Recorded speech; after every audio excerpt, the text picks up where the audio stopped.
Rap beefs have been an integral part of rap culture since its inception. They serve as a platform for artists to assert their dominance, showcase their lyrical prowesses, as well as to assert some of their own personal grievances. There have been plenty of rap beefs that have taken place within the past 50 years that hip-hop has been alive and well, such as Nas and Jay-Z, Eminem, Ja Rule and Murder Inc., Eminem and Machine Gun Kelly. In fact, now that I think about it, Eminem has ended quite a few careers. And the most notable rap beef of all time has to be the West Coast versus East Coast rap beef that ended in two of the biggest and most well-known rappers in the world, Tupac Shakur, as well as Biggie Smalls, finding themselves on the opposing ends of murders. The second time in 6 months, a star in the often brutal world of gangster rap has been gunned down.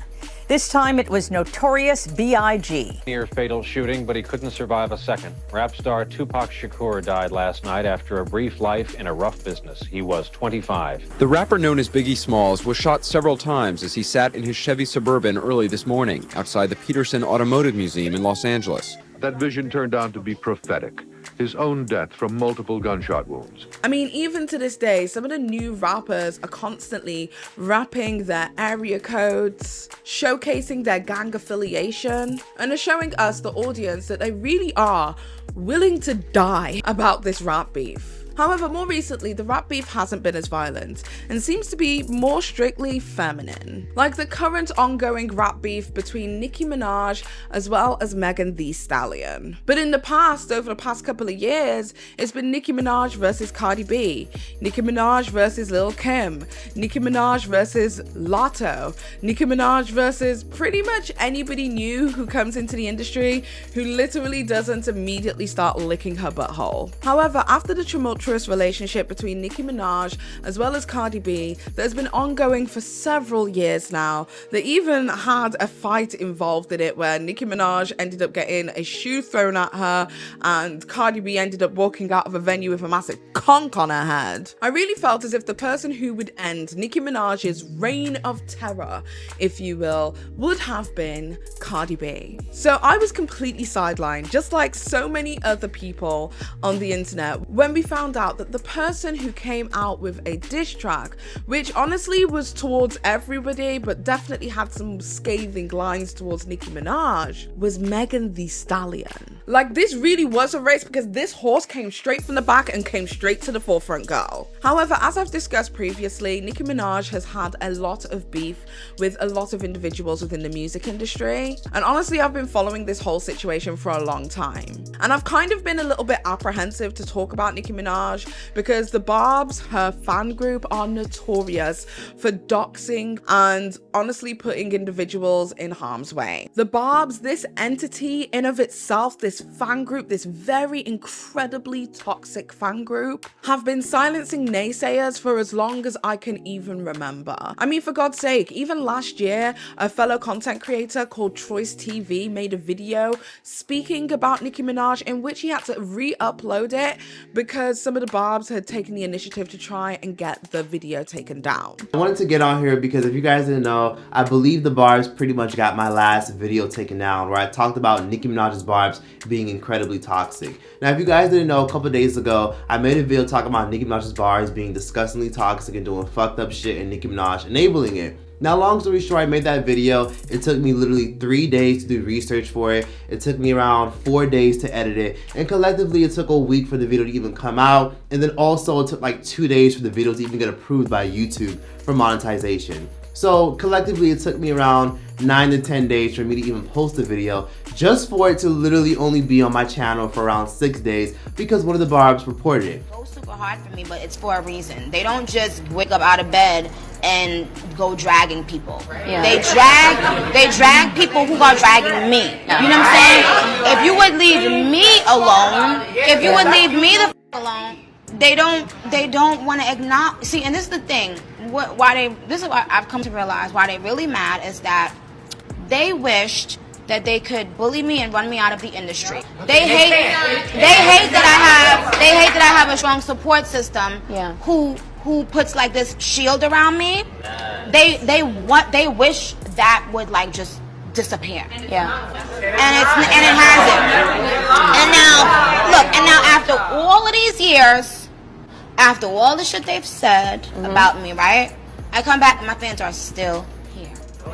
Celebrities who have had altercations with Nicki Minaj have also been doxxed and had their information spread around on social media, leaking phone numbers and, you know, addresses and things of the like. Pulling up on this fat bitch Shaka. Let her know not to mess, to disrespect the queen of rap, Nicki Minaj. This is where she live at, y'all. I'm gonna pull up on her right now, fighting the parking lot. So for so long on social media, it honestly has not been worth it to go toe-to-toe with the Barbs because they are vicious. But like I said, I've been following this story for a long time. Not because I was interested in creating content on this story, but because I actually just find rap and hip-hop and anything that surrounds the hip-hop space interesting in general. So I have a lot of knowledge of what has been going on throughout all of the years. But just to lay out some biases before we start today's video, so you can understand my perspective and decide whether you want to take anything with a grain of salt. I feel like that's important for you as viewers to be able to make your own decision of whether you think that I'm coming from a place of bias. I am a Cardi B fan to the day I fucking die. I adore that woman. I think she's awesome. Do I think that she's the most perfect person in the whole entire world? I absolutely do not. But I feel like she has a good heart and her heart is in the right place and I like people like her. I am also a very big Doja Cat fan. I will be going over to see her in June or July, I think, this year. Very excited for that. And more recently, after the whole beef and stuff that took place with Nicki Minaj and Megan Thee Stallion, I've become a little bit of a hottie. I've really just been streaming the hell out of her music. But this is not to say that I'm not a fan of Nicki Minaj. Nicki Minaj has my entire teen years and childhood wrapped up in a very big pink bow. I remember the first time I heard Nicki Minaj, this was from her mixtape eras, from the Itty Bitty Piggy era, and I saw her do the collaborative video with Young Money on Bedrock, and I was going over the lyrics, reciting them. Okay, I get it, let me think, I guess it's my turn. Like, I was really living that pink fantasy girl. I am definitely one of the girls who had the pink undercolor of their hair back in the day when we used to do our little quick weaves, girl. I definitely 100% have been a Nicki Minaj fan. However, in adulthood, I have begun to understand that as I've progressed in age and grown and matured, I truly don't believe that Nicki Minaj has. And she has made some extremely questionable decisions that as an adult, I cannot stand by, and as a mother, I honestly cannot stand by. From her husband being a convicted ex-offender, if you get what I mean, to supporting other musicians who have ex-crimes against them, such as Tekashi 6ix9ine, to just in general weaponizing and mobilizing, I personally believe, her fan base to do a lot of the dirty work, to make the people who scorn her pay or suffer in some capacity. See in the comments is Nicki's jealous, Nicki's old, Nicki's bitter, Nicki's angry. I know for a fact, as a black woman, I can't stand up for myself in the workplace because I'm gonna be considered bitter and angry. How much can one fucking woman take? I feel like at some point we have to acknowledge that Nicki Minaj simply is just a common denominator. And it can't just be everybody. Sometimes it's just you. However, in order for me to tell you today's story, we have to go over who the key players are.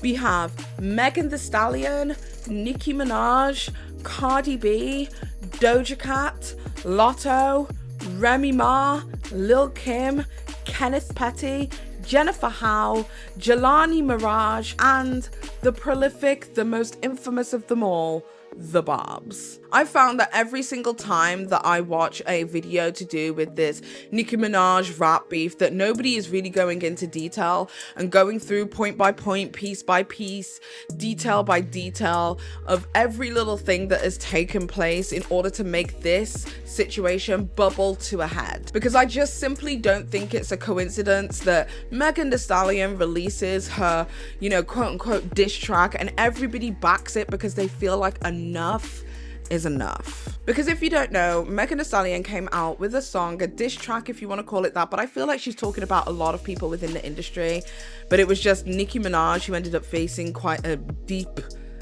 cut or a deep kink to her armor when she said the lyrics, "Most of y'all ain't mad at Megan, y'all be mad at Megan's law." These Which, if you don't know, Megan's Law is the name for a federal law in the United States requiring law enforcement authorities to make information available to the public regarding registered sex offenders. Laws were created in response to the murder of Megan Kanker. So basically that law that requires all predators to tell everybody where in the hell they are so that people can be aware of where the predators are in their location. Yeah, that's Megan's Law. And because of Nicki Minaj's association with people with ex offenses such as Tekashi 6ix9ine, as well as her brother, who was convicted of R-wording his stepdaughter, who was a minor at the time. I do believe she was like 8 or something, very, very young, as well as her current husband, her current partner, being a man by the name of Kevin Petty, who also has ex crimes against him, of which he admitted to attempted R-word. That one line puts a huge magnifying glass on Nicki Minaj and some of her activities and made people really question, girl, what in the hell are you doing? But in order to understand why all of this came bubbling all the way to the top and everybody was just so done with Nicki Minaj that everybody rallied behind Megan Thee Stallion and made sure that her single went to #1, we have to go all the way back to where it began, which is Nicki Minaj's beef with Lil' Kim.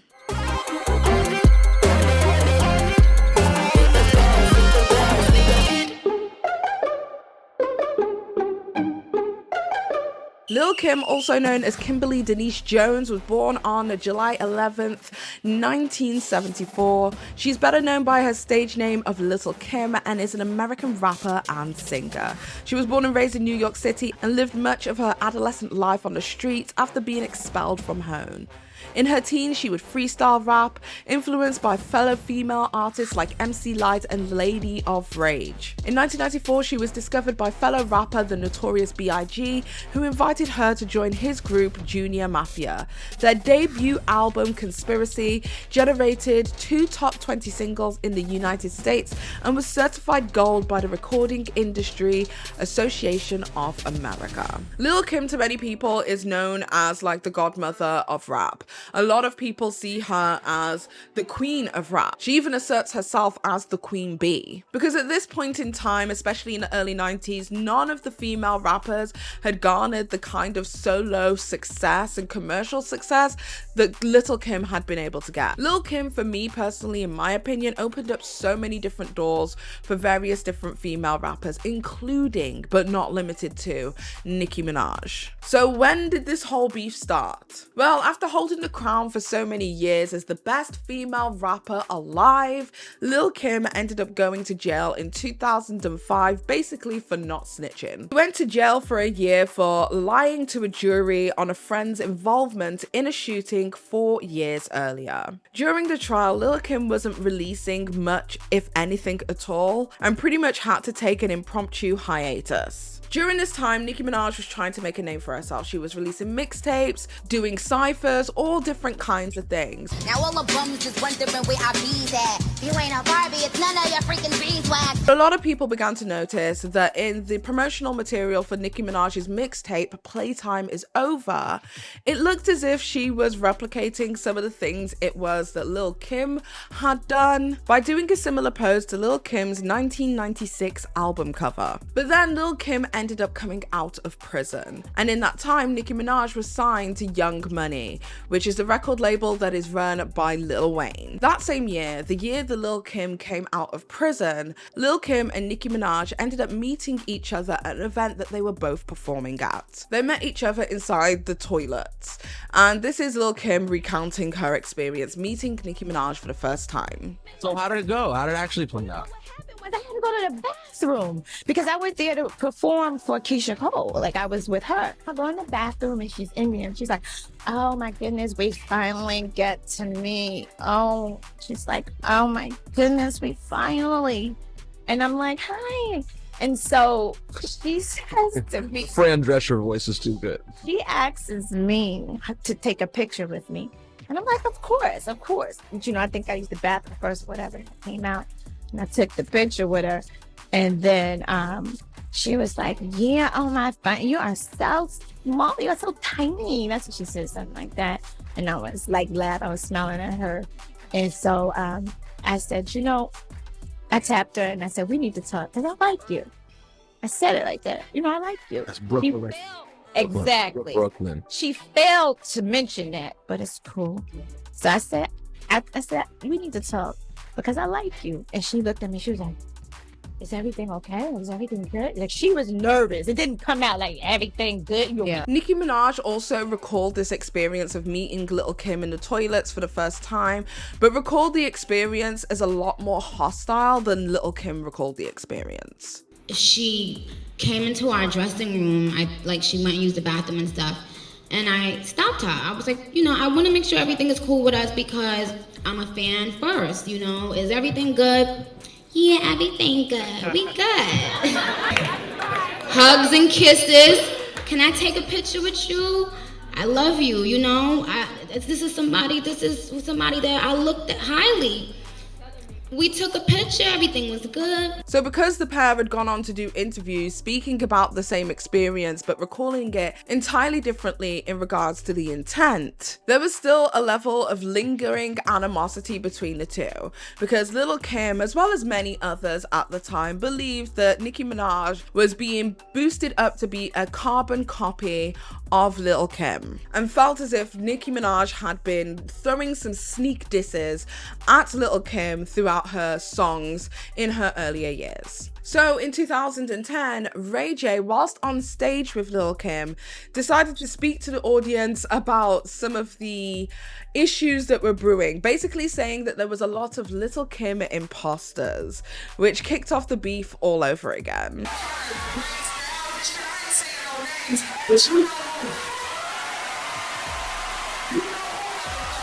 So he says, I'm not going to say any names, but you know who. And I mean, honestly, we all knew exactly what it was that Ray J was trying to say. Nicki Minaj has been stealing the essence of what is Lil' Kim, and Lil' Kim will only and will forever be the only queen bee. I mean, it was so obvious that the pair were talking about her that Lil' Kim had to even just clear up any misconceptions by saying the following.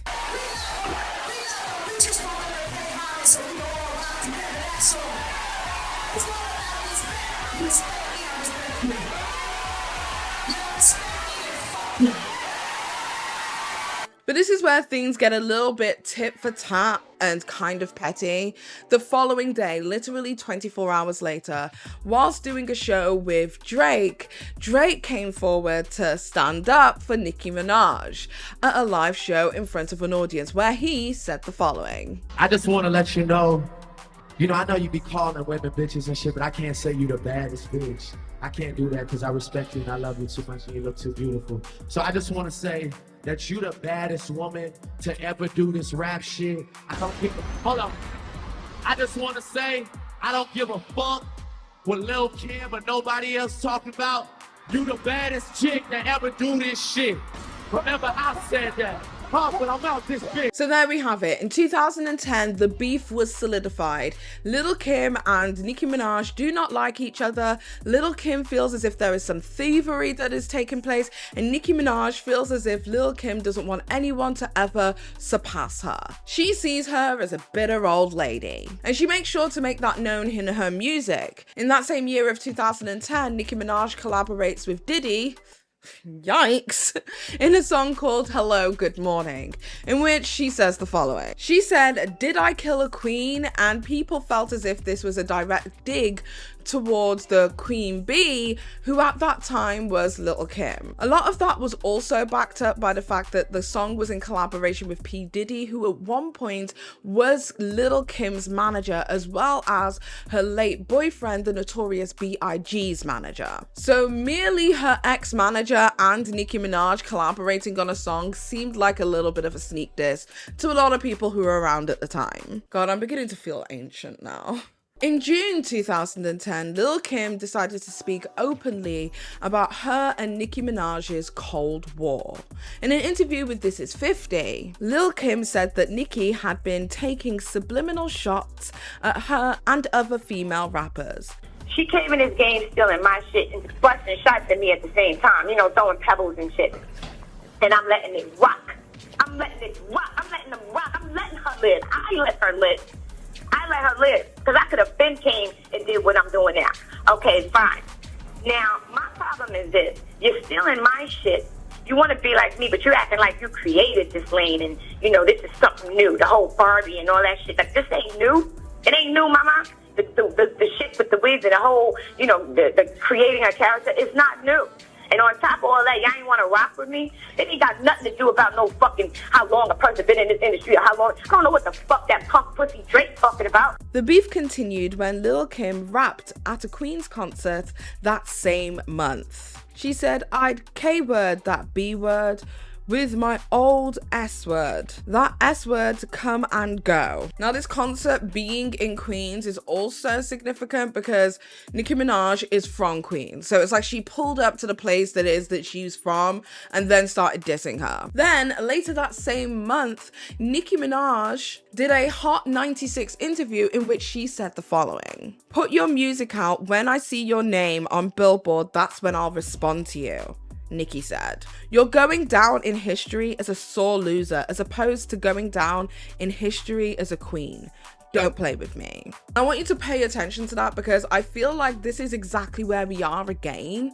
And the one thing that Lil' Kim had an issue with Nicki Minaj over, which is, hey, I've been here a lot longer, you know, kind of put some respect on my name, or at least admit that I'm like one of your biggest influencers, because quite clearly I could see my work throughout all of your work. Nicki Minaj's reluctance to do so and Lil' Kim's inability to just get over it honestly ended up being the demise of the legacy of Lil' Kim. I truly do believe that what Nicki Minaj said did come out to be true for Lil' Kim, but also honestly at present day for Nicki Minaj herself. But back to the story. As Nicki Minaj was gearing up for the release of her album, her debut album, Pink Friday, Lil' Kim decided to release her own diss track called Black Friday, in which she rapped things such as, this hood S-word, you and Drake ain't built for it. And she also dubbed Nicki Minaj as a Lil' Kim wannabe, as well as a clone. This release of Black Friday by Lil' Kim was an independent release,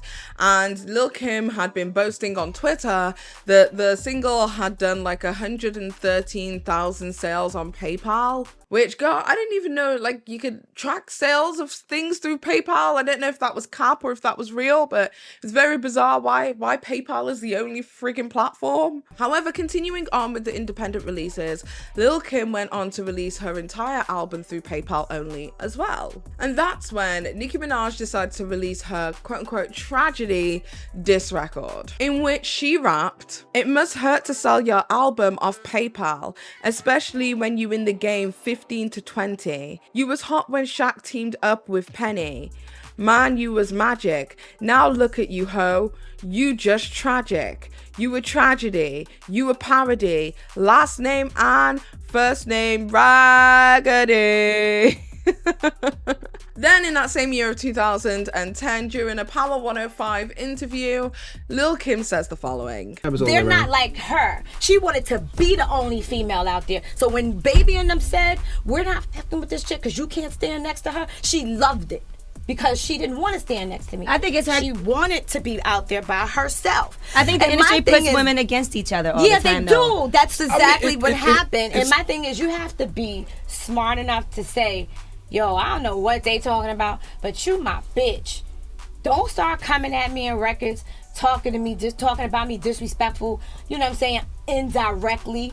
Don't do that. If somebody says, I love you, but I hate you, that's not homage. But you know, I would love to see Kim and Nicki, you know, sit down and hash it out. Forget all the middlemen. Forget Young Money, Cash Money. It's not going to be hashed out. It's not going to happen. That y'all both from New York. No, it's not going to happen. You know. Let me tell you something. I'm going to leave this on this note. You will see. Everything in the dark comes to the light. That's all I got to say. Lil' Kim speaks about her history and her problems with Nicki Minaj.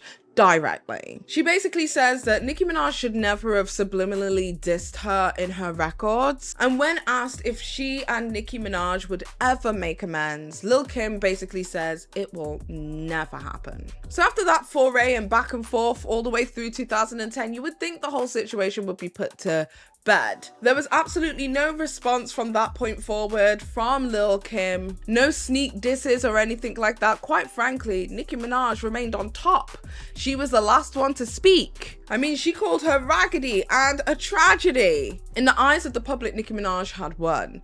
But Nicki Minaj was kind of feeling her own oats and decided to double and triple down by releasing her single that I think a lot of us, especially millennials my age, will remember, Stupid Hoe. In that song, Nicki Minaj compares Lil' Kim to various different animals. Kind of a theme with Nicki Minaj. She likes to compare people, especially black women, to animals. Before saying lyrics such as, stupid hoes is my enemies, stupid hoes is so whack, stupid hoes should have befriended me, then she could have probably came back. You a stupid hoe, you a stupid hoe. But then in 2013, Nicki Minaj did yet another interview with Hot 97 where Nicki Minaj states that Lil' Kim is one of her influences, which is honestly all that anybody really wanted her to acknowledge, period. But she definitely said that Lil' Kim was one of her inspirations growing up. It's cool that Nicki talked about her favorite female MCs. Listen. My favorite, Foxy, Kim, Lauren, and then Remy. Like when, Remy came out, I was very, very excited about her. But with the Foxy, Kim, and Remy, they were all from New York too. So, and it's no disrespect to any other female rappers, but those are the ones that I felt like, oh, okay, yeah. Like, I could get into that. They sounded like me when I spoke. And, it was just like, I just thought they really made an impact. And in spite of everything that had happened, Nicki Minaj then pointed out, I don't have any beef with anybody. Just let me say that. Like, life's too short. Nothing is ever that serious. After this point, Nicki Minaj's career was going from strength to strength to strength. She was on the cusp of doing, I think, yet another album, which would have been The Pink Print, which is one of my favorite Nicki Minaj albums of all time. Like, say what you want about Nicki Minaj, but that album was fire, girl. That was such a good rap album. Very well done. But however, in this time, Nicki Minaj was collaborating with various different individuals, such as Beyonce, which was like a huge win for Nicki Minaj, her team, and her camp, and in the progress of her career, getting that co-sign from the queen of R&B and pop music herself, Beyonce. Beyonce had a song at this time called Flawless, and Nicki Minaj hopped onto the Flawless remix, in which Nicki Minaj basically calls herself the queen of rap. Now, I don't believe that this was a jab or a dig in any capacity, Lil' Kim, but Lil' Kim most definitely took it that way. I don't know whether it's because Nicki Minaj had been going at her so frequently in the past that she was kind of hypersensitive and hypercritical to anything that came out of her mouth, but Lil' Kim went balls to the wall and decided to attack back. She ended up releasing her own version of the Flawless remix, kind of bootleg and haphazardly, and it was so terribly done. Like, even down to the cover art. The Flawless remix cover art had a bunch of like Nicki Minaj and Beyonce's faces in black and white, and she replaced her face on top of Nicki Minaj's face, which just honestly looks a little bit crazy and psycho to anybody who was watching this, kind of like, chill, it's never that deep, girl. But she also rapped a few things in the song, such as, am I tripping, or did she just say my name, queen of rap, F out of here, queen's back, F out of here, time to get this rap B out of here. And then she continues and says possibly one of the most insane things I've ever heard in rap beef. She says, I gave you the rope B word, I want you to hang. Okay, was it ever that deep, girl? And honestly, I feel like this whole Flawless remix where she literally just went off on something that I genuinely, wholeheartedly don't think that Nicki Minaj was like, oh, this is gonna really upset her while she was writing. I don't think that that was ever the case. I think that Lil' Kim was just hypersensitive and just flew off the handle. But I do think that it did kind of taint and stain her legacy, because everybody saw the response and was like, this is insane. insane. And the funniest thing about this is that it kind of was like, again, you know, saying things into reality, because she said, I'm giving you a rope now, I want you to hang, or something along those lines. And she kind of hung her own career up at that point, because Nicki Minaj never responded to her. She was at the height of her career. She got what she needed to get and she was going where she needed to go. She had absolutely no reason to retaliate to something that was honestly so incredibly stupid. So after that point, the feud pretty much just died down, and Lil' Kim was saying a lot in subsequent interviews that she would just like for people to talk about her and her upcoming projects and not to constantly bring up Nicki Minaj, which I also think is fair, because it is antagonistic when every single time that you're going to promote a new album or a new venture it is that you're doing, constantly people are asking about Nicki Minaj, and that must get tedious and tiresome. So I understood that wholeheartedly. But then randomly, out of the blue, in March 2017, Remy Ma, a rapper from Brooklyn who also had a feud with Nicki Minaj, drops a 7-minute diss track on Nicki Minaj called Sheetha, and completely, in my humble opinion, destroys Nicki Minaj's entire public perception. And of course, Lil' Kim was stood right next to Remy Ma when she did it.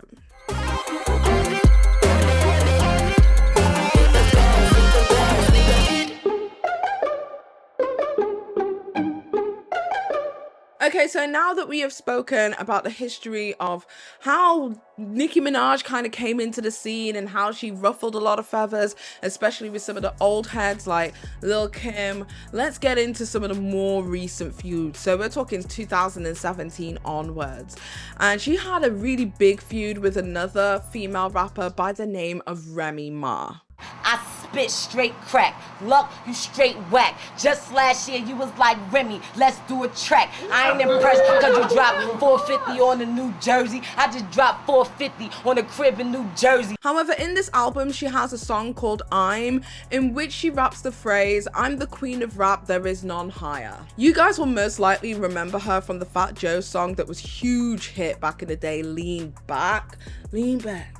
Lean back. Remember that one? She was the cute little black girl who came in saying R to the easy, M to the wizard, my arms stay breezy, my dance stay fizz, I got a date at him and it was 740 fizz. That one. I love reminiscing about all of this because this is literally like my teen years. In 2006, she released her first debut album called There Is Something About Remy. It sold reasonably well, but it wasn't necessarily chart breaking. However, in this album, she has a song called I'm, in which she raps the phrase, I'm the queen of rap, there is none higher. In 2007, Nicki Minaj released her mixtape called Playtime Is Over, in which there is a song there called Dirty Money that samples a Terror Squad song called Yeah Yeah Yeah. In the song, Nicki raps the line, tell the B word with the crown to run it like Chris Brown. She won 3 rounds and I'ma need 100,000. Oh, y'all didn't know? Well, I bet you know now. Remy saw this as a diss towards her while she was in jail. Oh, by the way, she goes to jail. Another rap girl in the jail. We'll get to that in a moment. In an interview that Remy Ma did in jail,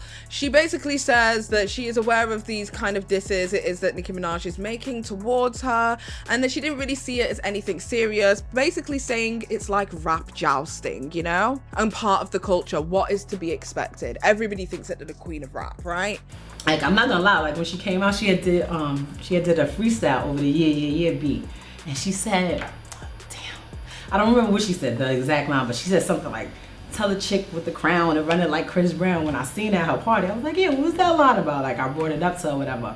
Like, I don't know, to this day, I think it was a stab at me. I'm gonna get you back for that, by the way.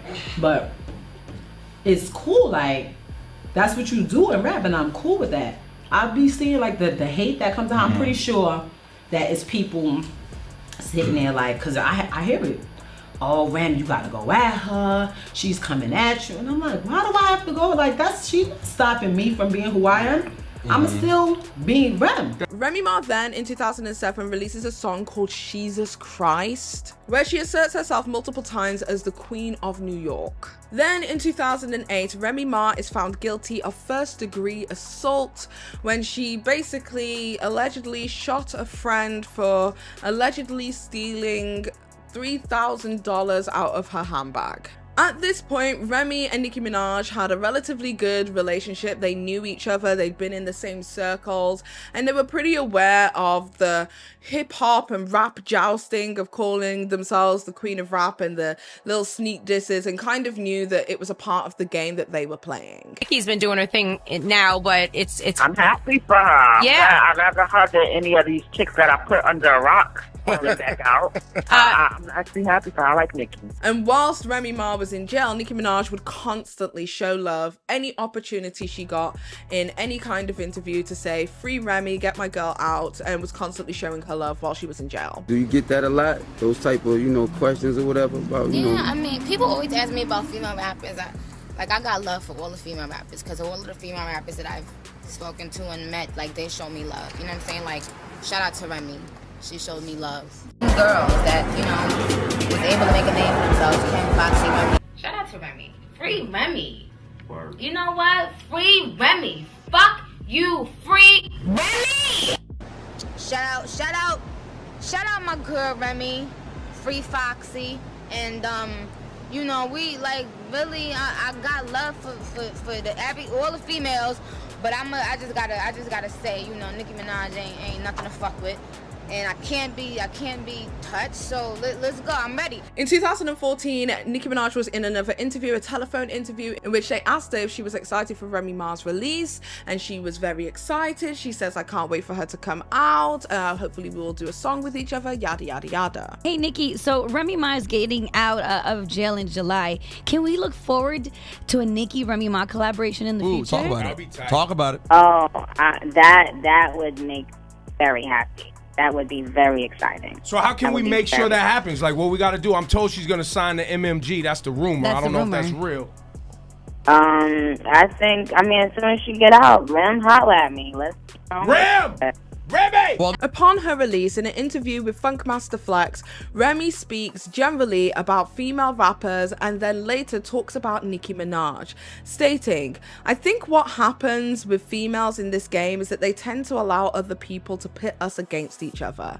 And I've said this before, they make it seem as if there can only be one female. There can be 1,000 guys putting up music and rapping and doing what they do, but when it comes to females in hip-hop business, they make it seem as if there can only be one, and if there's more than one, then right, you better be at each other's throats every chance you get. And anytime you say one of these things, it's like, oh yeah, she has to be talking about this person when she said that. And I just feel like it's really crazy, to the point that I wouldn't even tolerate it, me personally. Some people, they're easily led astray. Now we have to remember that at this point, this was at the peak of Nicki Minaj's career. She already had the Pink Friday album out, as well as the Pink Friday Romans Reloaded album out, as well as being in the midst of creating one of the best albums in her discography, in my humble opinion, The Pink Print. In 2014, Remy Ma again does another interview in which she speaks about a conversation it is that she had directly with Nicki Minaj, as well as how that makes her feel. Again, with nothing but love. She's a wonderful woman, and she's on the same page with me, that there's no need to try to tear somebody down. I can say what I said. I let her know that I'm super proud of her, that I'm happy for everything that she was able to accomplish, and to not let people make her feel like she's doing anything wrong by being successful. Those are the things that I say. I would never, come onto any public platform and say what she said to me. Just know it was all great, and it was a wonderful thing. And she actually, she extended her hand the same way that I would do to someone else. And so some people that would die to probably get her on the phone, that have been probably trying to get her on the phone forever, and they can't. So I look at that as an honor, as well as a mutual respect for each other. But I just feel that sometimes people think, she's doing this and she's up here. Why would she call Remy? Why would she? It's not about how much money you make sometimes. We're all human beings. We all have feelings. We all have emotions. The same way I'm looking at my Instagram and I'm seeing people oh, you got to do this to Nicki, or you got to do this, or people making these stupid memes or memes, or however you pronounce it. I'm sure she sees the same thing. She has an Instagram page, and it was just so grown woman of her to be on the same page that I'm on. I don't care what nobody say. Okay, that girl never did nothing to me, and she's amazing at what she does. I don't care if she doesn't make the music that you like, but I remember her from when she was on, you know, the Smack DVDs and the come-ups. I watched, I know what she's capable of, and I respect that. In August of 2014, Remy Ma in an interview was asked about the feud between Nicki Minaj and Lil' Kim. And we have to remember this is also around the time that Lil' Kim had got herself involved in her self-induced rap beef with Nicki Minaj over the rap lyrics The Queen of Rap. You know, the flawless remix Beyonce scandal. She mostly abstained from getting involved with the beef directly herself, but basically said that the two ladies needed to sit down, chop it up, and sort it out. Then when you have Lil' Kim going at Nicki, I feel like you could bridge that gap. I feel like their voice is respected. I mean, I feel like that too. I demand my respect in a lot of ways, but as far as that incident, how can I fix that? That's a problem between them. I don't know what exactly the problem stemmed from on either person's side, and I think that's a problem that has to be mended and fixed between them. Nicki has to come and want to fix it, and Kim has to come and want to fix it. If not, you know, eventually it's gonna either die down or go somewhere crazy, and I don't really see it going anywhere crazy. Yeah. But I can't fix that. From this point forward, Remy Ma and Nicki Minaj were basically sending shots to each other, but again, because of their prior relationship, many people saw it as playful rap jousting. But somehow, somewhere along the line, these jousting events ended up getting more and more serious. These daggers were really beginning to cause legitimate war wounds. Because in this time period, Remy Ma in an interview speaks about not wanting to collaborate with Nicki Minaj and Foxy Brown in a collaborative effort, which was something that a lot of people had been rumored to be on the cards. That, you know, one of the best rappers, Foxy Brown, as well as one of the current top dogs, Nicki Minaj, and the new release, Remy Ma, were all going to be collaborating on a song together. Nicki just recently said she wanted to do a song with you. Have you talked to her about that, or? We spoke about working together, like when I first came home. She had reached out and she was working on her album. Like she said, she had wanted to do a song with me, her, and yeah, and I just didn't want to do that. I didn't think that that was something that I wanted to do. However, there is speculation, and this is speculatory, not based in fact in any way, shape, or form. Do not sue me.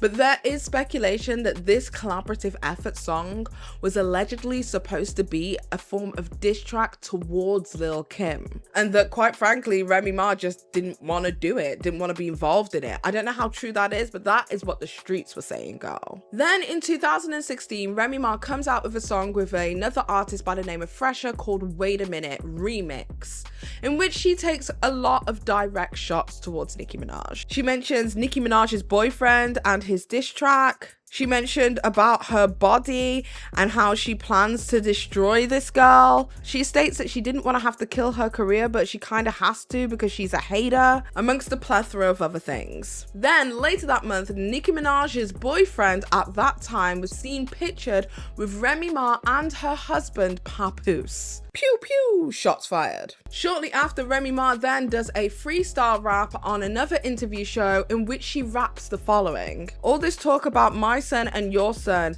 I'm hot, your whole world revolves around me, I am the sun. And if anyone who knows anything about Nicki Minaj, one of her favorite raps to rhyme is that these B words be my sons. Damn, ain't even pregnant, but I'm birthing bitches, cause then I son them like my children. All these bitches is my sons. All these rappers is my sons, and I'm always 9 months. My son, yeah, but I ain't raised up. Man, I'm birthing these artists, and I'm starting the show. These bitches is my sons, I tied my tubes up. Then in February 2017, Remy Ma and Fat Joe decide to collaborate together on a joint album, and throughout this album there are various different songs in which it seems as if to many people she is also sending shots to Nicki Minaj. Then Nicki Minaj finally responds to all of the numerous shots it was that Remy Ma was taking at her for quite some time in her collaborative song with the artist Gucci Mane called Make Love, in which she says, "Hey yo, ain't talking housewives, but I'm a Porsche. First I'm a scorcher, then I'm a torture. Then I'ma torture her, then I'ma off her. $1 million for a show, they made that offer. Go against Nicki, it's gonna cost ya. Cause now it's fucks ya. intercourse, yeah. I rep Queens where they listen to a bunch of Nas. I'm a yes and these bitches is a bunch of Nas. Trying to win a gunfight with a bunch of knives. I win, get off the bench and give a bunch of fives. I don't see her. Bitch, I'm the greatest. No Kendrick, no Sia. I'm the iPhone, you the Nokia. Everybody know you jealous. Bitch is so clear. Tell them bum ass bitches to play their role. She see my sexy ass every time she scroll. I got it in the can. Doll, your career's gonna be with Anna Nicole. With your dumb ass face. She ain't eating, but I swear she got some bum ass taste. Text a man like, dog, how that bum ass taste? Pay your rent and stay in your bum ass place. Ooh, oh, you the queen of this here? One platinum album flop, bitch, where? Ha, ha, ha, ha, ha, ha, ha. I took 2 bars off just to laugh. You see, silly rabbit, to be the queen of rap, you gotta sell records, you gotta get plaques. S, plural, like the S on my chest. Now sit your dumb ass down, you got an F on your test, girl. She ate that up. She literally ate that up. I was like, because I don't think this was all for Remy. Some of it was for Remy. I don't think this was all for Remy. I think some of these shots are also for Cardi B, which we'll get into a little bit later. But my God, I listened to that. I was like, oh my God. When she was like, I took 2 bars off just to laugh, I was like, I'm done. I'm done. After that, Remy was asked directly about the shots that Nicki had sent for her in an interview. And basically, Remy Ma retorts by saying that if somebody's sending shots for you, then wouldn't the person who's being sent for with those shots know that they were being shot at?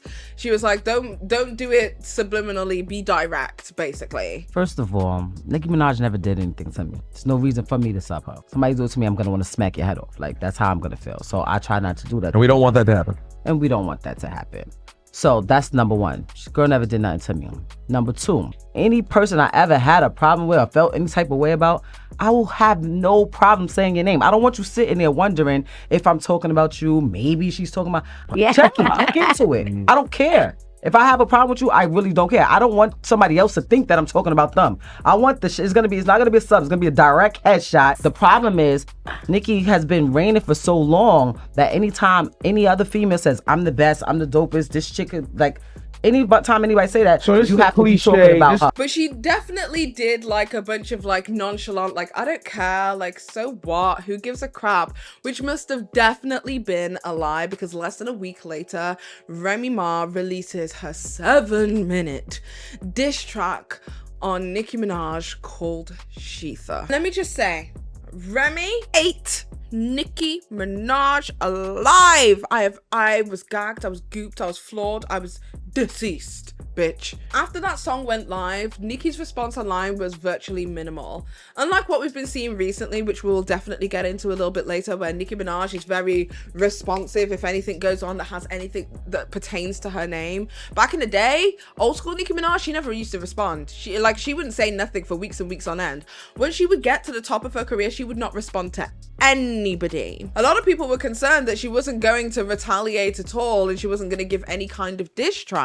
After a week, Nicki Minaj released another song called No Love, and people were really excited, thinking that there was going to be some sneak disses in there towards Remy Ma, but there wasn't. Nothing. Mwah. No bars. Mwah.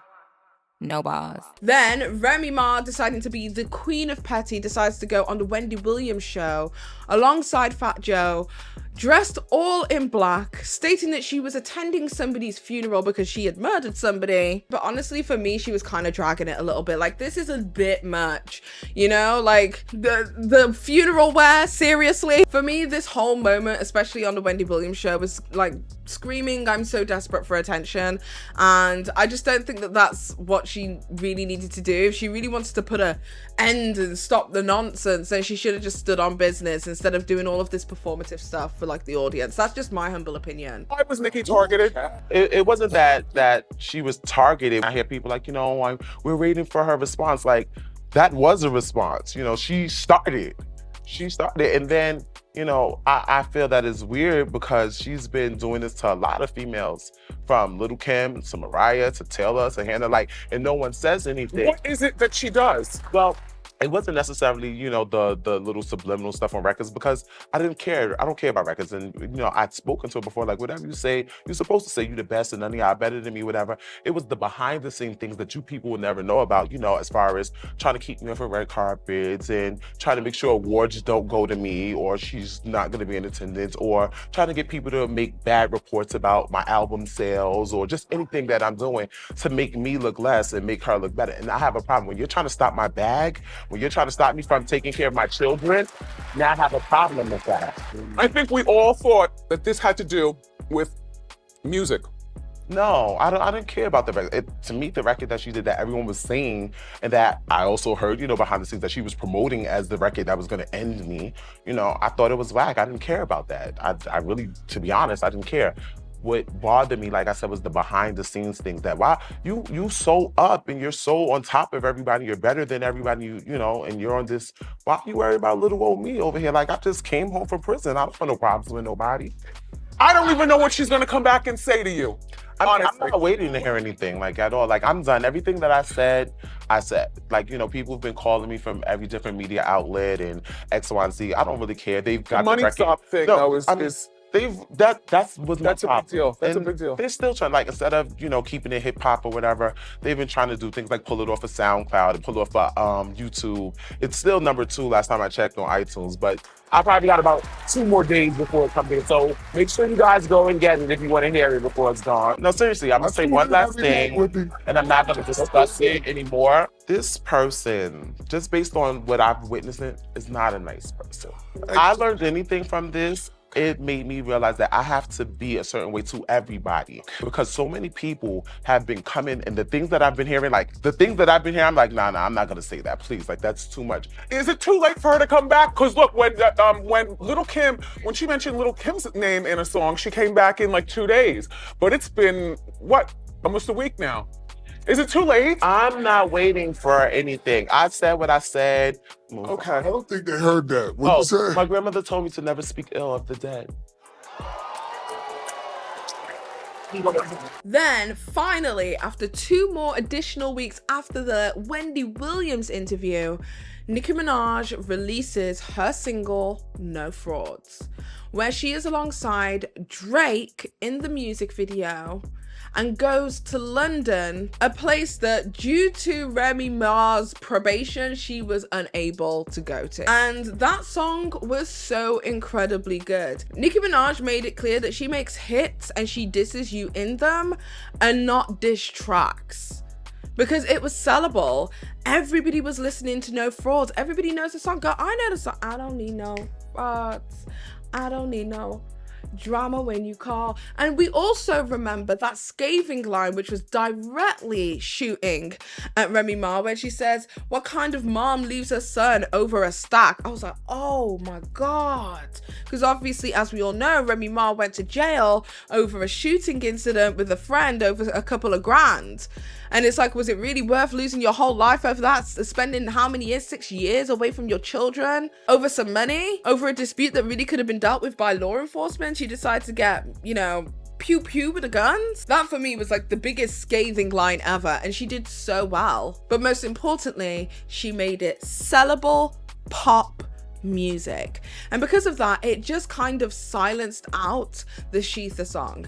Whilst I think that the Sheetha song by Remy Ma had so many more bars in there that were just real big gut punches to Nicki Minaj, quite frankly, nobody heard Sheetha because she didn't have as much of a big name as Nicki Minaj, as much as everybody heard No Frauds. So whilst I think the better diss track was Sheetha, the sellability of No Frauds made that completely not heard. In the 2017 Summer Jam, Remy Ma brought out a ton of female rappers out with her to the stage, such as MC Lyte, Queen Latifah, Lil Kim, Cardi B, Young M.A, amongst others. In that show, Remy rapped her Sheetha song and turned a harmonious moment between black women into a Nicki Minaj bash fest, which I honestly felt was just such a terrible way of going about things. Like, literally what what ended up happening was the Queen Latifah was like doing like a black women's empowerment symbol, and then literally 2 seconds later, Remy Ma comes straight out with F Nicki Minaj.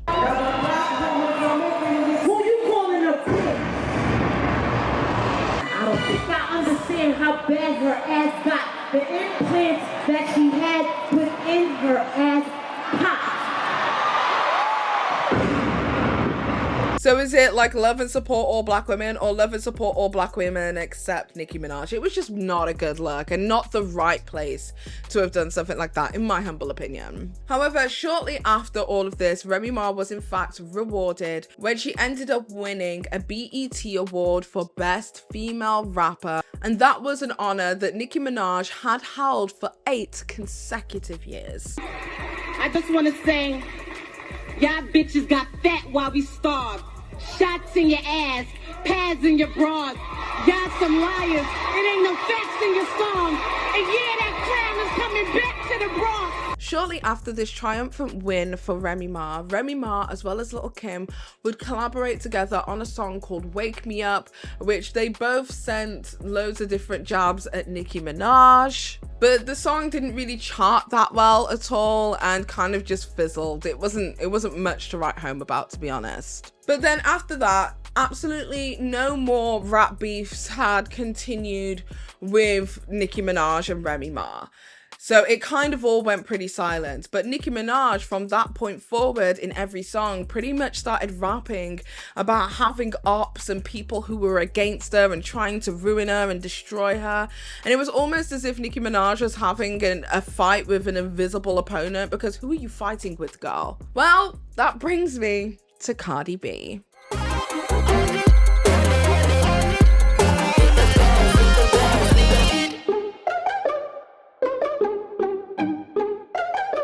So in 2017, Cardi B gets signed to Atlantic Records, a record label that Nicki Minaj has stated numerous times has tried to sign other female rappers in order for them to release hit tracks against Nicki Minaj. 2 of these rappers being Cupcake the Rapper as well as Lady Leisha, who both have openly stated on social media and in interviews that they were asked by Atlantic Records to produce hits against Nicki Minaj. I heard a rumor that, look how nervous you are, I know, I'm scared. that you turned down a lot of money to not do, I should say, a Nicki Minaj diss. Oh, that yeah. Someone in America, someone reputable, I heard. That was the last, that was the first time I mentioned anything about, because that was the first time I flew out to meet with a massive record label. Which was? Atlantic Records. Okay. Yeah, but they've all changed now, so the person that approached me is not there. So the A&R suggested that, right, let's break you out in America with a huge Nicki Minaj diss. Yeah, because he saw my Look At Me Now cover on World Star. Okay. And a hater, I don't know who it is, but they had my number and they were posting my real number thousands of times. I just kept seeing it when I was scrolling through the comments. On World Star? Yeah, and they must have got it from there, because it was just always at the top when I used to check how many views it had. It's always at the top, so they must have called, and every time around 3 o'clock in the morning, because I was always up these times, I'm seeing New York call me, and I'm picking it up. And I'm thinking that they're pranking me, so I'm putting the phone down each time. Eventually, after the 4th time they've called, I've answered, and there was like, please don't put the phone down. This is serious. This isn't a joke. And then I listened, I heard them out, and they was like, I'm going to fly you out to New York next week. So they did. And then we had the meeting. It was just, I don't know, man. It was just weird. I got a weird vibe about the whole situation. The fact that you only want me to do a diss record. That's how you want to break me. You don't want to break me because of my talent. You don't want to break me because of how I sound and what my style's like. You just want me to take down another female rapper. And that was something I felt a bit, I will never do that, because that's something I've always been against. I've always been female empowerment, all that. Like, it's all about the girls, you know what I mean? So it just didn't sit right with me. How much did they offer? I've never said the figure before, I don't think. Have you ever heard me say the figure? Maybe. You're gonna lie now just so you get the figure. I've never heard the figure. I think It started at 75,000 pounds. That's or dollars. That makes a difference. It makes a big difference. 100%. So they offered you right. Okay, so it started at 75. And then it went up. I think the max that he offered was 250.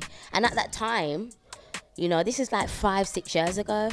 That's a lot. It's still a lot of money, but that is a lot of money for me, a young girl coming through, just doing a little cover, and bam, you're offering me money that can get my mum a mortgage, get me a mortgage, get my whole family not just a mortgage. You could buy a house outright. 100%. This ended up fueling rumors surrounding Cardi B being a quote-unquote industry plant. In the 2017 Summer Jam, where Remy Ma brought out a bunch of different female rappers to come and, you know, do this whole female empowerment camaraderie moment, in which she ended up turning into a Nicki Minaj bash fest. Cardi B was also amongst the many artists who were brought forward, such as MC Lyte, Queen Latifah, Young M.A., etc., etc. This instantaneously started a drama alongside the Barbs, Nicki Minaj's fan base, who felt as if she had already picked a side. They effectively cancelled Cardi B before her career could really have legs to take off,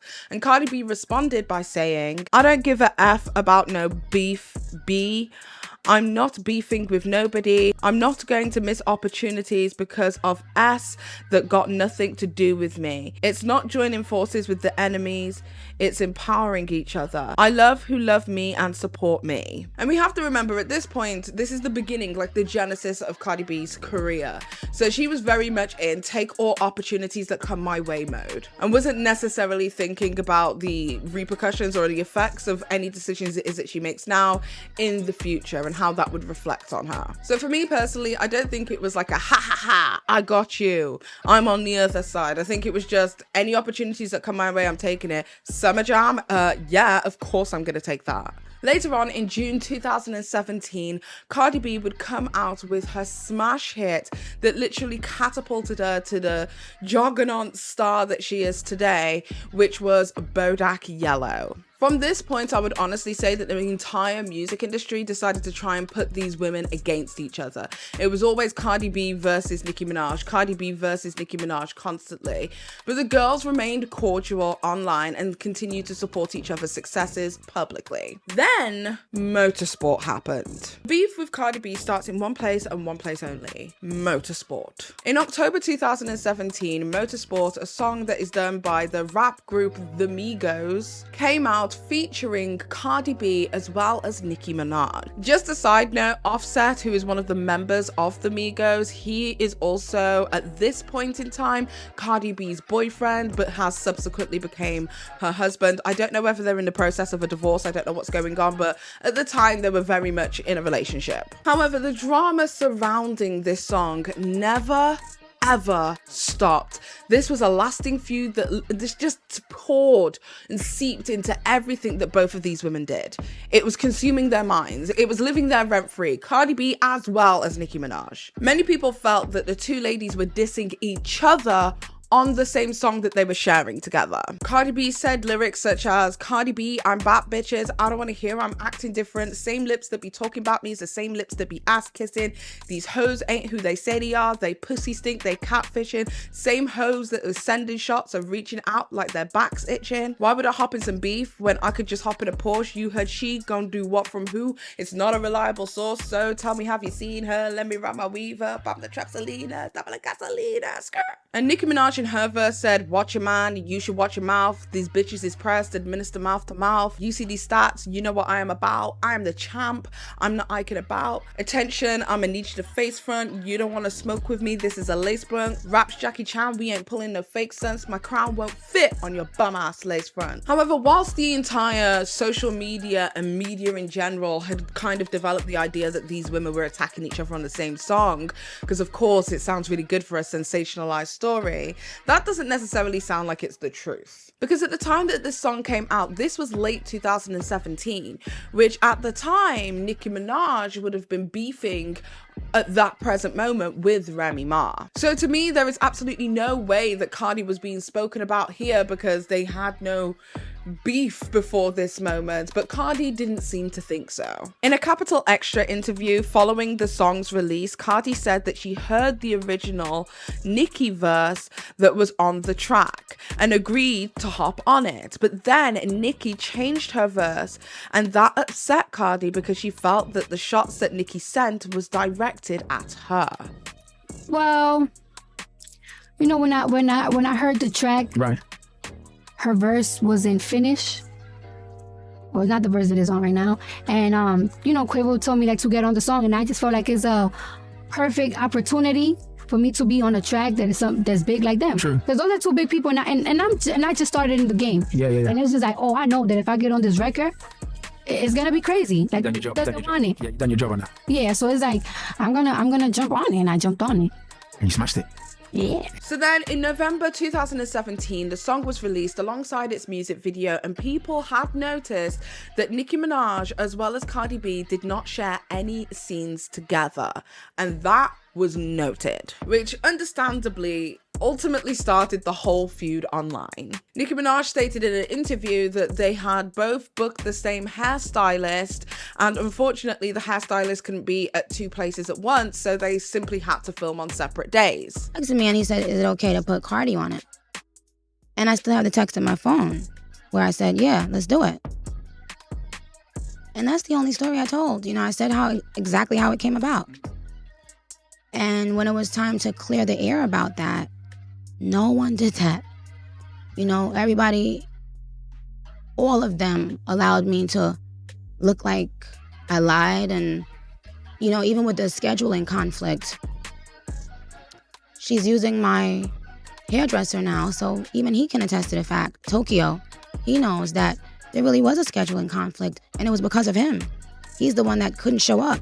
And I texted him, I said, you know that if I don't show up the day she's shooting, they're gonna act like it's because I'm doing. So I texted Quavo and I said, hey, just, you know, could you back me up on this? Because, you know, I don't want people to think I'm lying. What do I have to lie about? And he didn't back me up. And, you know, he texted me, he was like, I would go on Twitter and back you up if you were my girl, LOL. And that hurt because he's somebody, like, I love him, you know? So essentially the whole thing was just a scheduling conflict. But then shortly after, Cardi B released her debut album, Invasion of Privacy, and she was asked in an interview if there was any shots towards any female rappers, which obviously we can tell they're talking about Nicki Minaj. But Cardi B basically responded by saying there's no disses in her album and that it's mainly fans just stirring up drama for the sake of it, and that she has no real beef with anybody. Is there something between you and Nicki, or is that just internet made up? I just feel like it's really internet made up. Like, I really feel like fans and people, they really want to see that happen because it's really entertaining. To see people beef is entertaining. Like, I am going from when Nicki and Remy was beefing, everybody was tuning in like, ooh, what's next? What's next? But I don't really have the time for that. Like, it's like if you ain't my man, or if you not taking my money from me, you not stopping my money, then I don't really give a about you. People just want to pin it so much because it's entertainment. I thought it was a missed opportunity in the motorsport video to show some real camaraderie. But whatever schedules. I mean, why weren't you guys together in the video at the same time? I heard that she couldn't shoot that day. And just timing. I just heard that she couldn't shoot that day, and it's just like people just made a lot of theories of everything, and it's just like, what is it that people expect from me to do or say? I already say she's an amazing artist. I already say I pay my respect to her. I did videos before jamming to her songs. Like, it's like, what do people expect? Like, y'all want me to say something bad. Y'all want to annoy me to the fact that I say something bad. And it's just like, I'm not falling for that. I'm not falling for that. Subsequently, in another interview after Nicki Minaj's release of her comeback single, Chun-Li, Nicki Minaj was asked about the alleged feud between herself and Cardi B. She was tearful when she explained her recollection of events. And up until this recent interview that she did, I had never seen her show me genuine love in an interview. And I could just imagine how many girls wish they could have been on a song with Nicki Minaj. And I mean, I'm not saying it in a cocky way, but like, yikes. Now, what's quite interesting to me is, if you guys remember, when Nicki Minaj came into the rap industry, a lot of people were pitting her and Lil' Kim against each other. And if you guys remember, Lil' Kim's most personal gripe was, hey, I've been here, I've opened doors for you. You know, I kind of expected you to treat me with a little bit more respect. However, when she was on the opposing end of not receiving the respect it is that she felt that she deserved as a rapper, all of a sudden now we all should care about how she feels. But quite frankly, I feel like to a degree this is karmatic justice. Does it mean that Cardi being in her feelings and possibly being wrong about the whole entire situation isn't valid? No, it's completely valid. Cardi B, in my humble opinion, may have taken things a little bit too personally, but again, I wasn't in the room, I will never know. But what I will say is, isn't it kind of funny that the way that you hopped into the game is the way that new girls are hopping into the game, and you're not liking how that experience feels for you? Just something to note. Shortly after, Nicki Minaj releases her next album titled Queen, in which a lot of people believe that she was sending numerous shots for Cardi B. Lines in there, for instance, such as, I didn't have to strip to get the pole position, because if you aren't aware, Cardi B used to be a stripper before she became the rapstress that she is today. When asked about this feud again in another interview, Nicki Minaj seems to dodge this question and basically says everybody needs to get the hell over it and develop some thick skin. I didn't know Cardi and I had an issue, but I guess we do, since you're saying it, you know, other people are saying it. To me, she may have taken an issue with things that I've said, but I'm not going to bite my tongue. I mean, this is right. You gotta have thick skin. People talk shit about me all the time. I don't go around and tell people, oh, stop posting me because I see one bad thing about myself. You can't expect to be liked and loved and praised all the fucking time. Give me a break. I mean, look, I'm used to it, you know. So people speak come for on me it. all the time. Speak on it. Listen, but people think I'm bullying them when I'm like, so people don't like you, people don't get along, so what? It's whatever.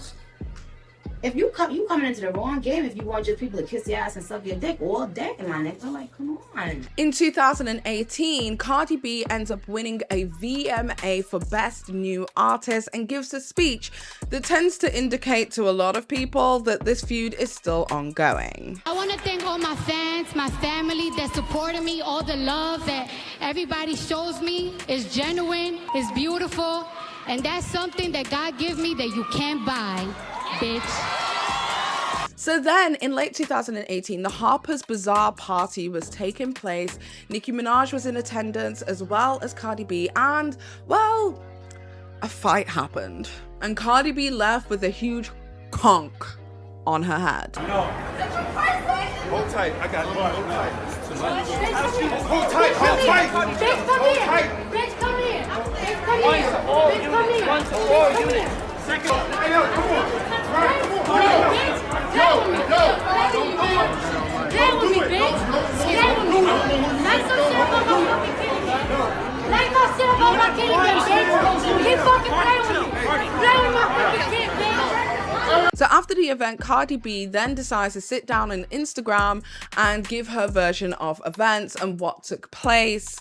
And I'll let you take a listen to it for yourself. This is my thing, Nicki Minaj, right? How you saying that I got ragged by Riley when there is so many footages of that night, every single angle, and where am I getting ragged at? Why would I be here sitting in line like, oh yeah, I did this, I did that, knowing that the next day there was gonna be so much footages of that same night? And second of all, how you say that I was the wild animal, that I attacked you, that you was mortified, that you was humiliated, playing the victim, but now you're the gangster. You need to pick a side. Do you want to be the victim or do you want to be the gangster? You lie so much you can't even keep up with your fucking lies. First you're saying that you got the footage, your cameraman got the footage, but now you're talking about you want to pay somebody $100,000 if they give you the footage. Yo, makes sense when you talking. I thought you was the victim. I know what there's footage of. You standing on the wall talking about, I'm standing right here. Miss Chung Lee, the street fighter. Get the fuck out of here. And since you want to bring that motorsport shit up again, I'm glad you brung it up because I've been dying to talk about it for a fucking hot minute. First of all, you changed your verse 2 or 3 times, and the day before, we were supposed to do the motorsport video. You turned in your last verse of it. And I was not feeling of you talking about, oh, if Cardi the QB, I'm Nick Lombardi, following it up with, bitch, you my son, go sit on a potty. Bitch, you not my coach, because you never helped me to get in this fucking career. And I'm nothing like you, so I'm definitely not your fucking son. I'm a real ass person, you not. So fuck out of here. And I called you that night. Oh, and I got the receipts, babe. All right, there's my phone. I'm going to my camera that I went all the way up. October 22nd. This was your number. I called you twice and you didn't answer. No, show you. It's from the beginning. And I told my label, I'm not doing the video if she don't change her verse. And then my thing is, if you had a problem that I went on the radio and I said that you changed your verse, which you did, which I'm not lying, sis, you had a whole 6 months to call my phone and talk about it like a grown-ass woman. Or you could have hit up Quavo so we could link up like the first time that we linked up and talk about shit in LA. But no, you waited a whole 6 months when you dropped the single to talk about it. How convenient is that? Wow, how convenient is fucking that? Now let's talk about how you barked at your managers because you and G-Eazy got the same management, and you barked at them because they gave me the No Limit record, which they presented to you first, and you didn't like the record. You didn't believe in the record. Nobody actually believed in the record. Me and G-Eazy, every single time that it climbed up the charts, we was extremely excited, and you barked at your management because they gave me the record, and that's fucking facts.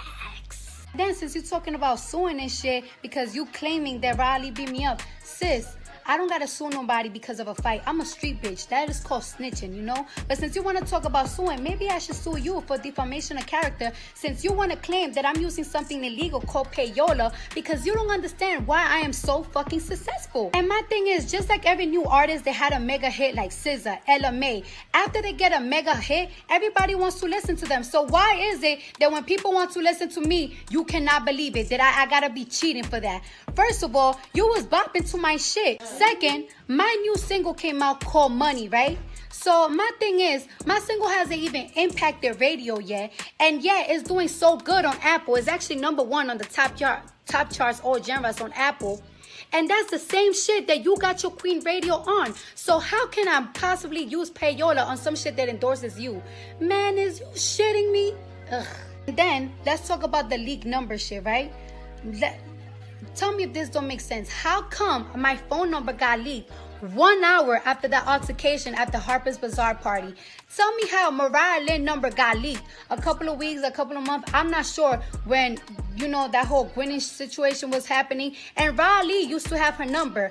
Jason Lee's phone number just got leaked recently. And who had his number? Riley. How come everybody that y'all have issues with, that y'all have the numbers in y'all camp, their numbers got leaked? My sister just got into an argument with Riley, right? How come my sister number haven't gotten leaked? Because y'all don't have it. How come my new number hasn't gotten leaked? Because y'all don't have it. Isn't that fucking funny? Ain't that shit fucking funny? And then the people that texted my phone, that texted Mariah Lynn phone, that texted Jason Lee phone were all barbs. You're the common denominator on it. So you tell me. You fucking tell me. Then after my sister posted those disturbing text messages, oh wait, let me show ya. This is my phone. Let me go to my text messages. I went all the way down from that fucking same day. Look.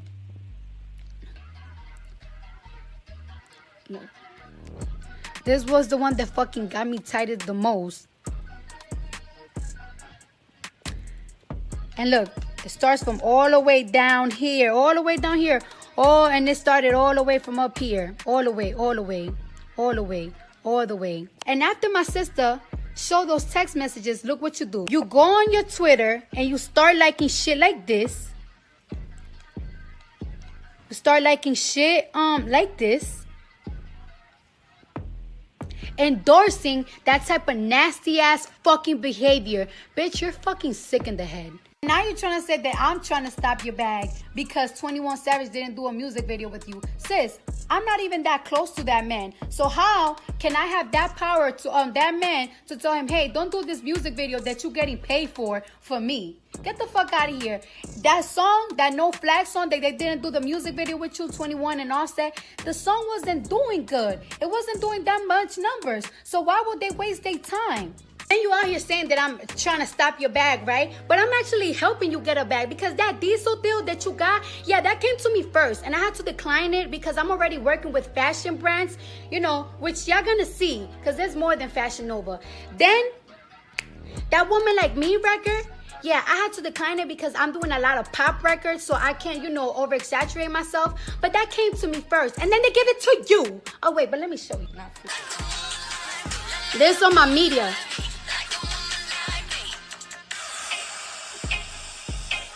You hear that open verse, right? Okay, period. Then, since you say you tired of talking about it, I'm tired of talking about it too. I'm tired of the fucking whole internet shit. I'm tired of the interview shit. If you really want to talk about it, you know where to link me. We could always link up. You know who to reach out. You know, we could settle it however you want to settle it. We could talk about it or we could fight it out. I'm with whatever.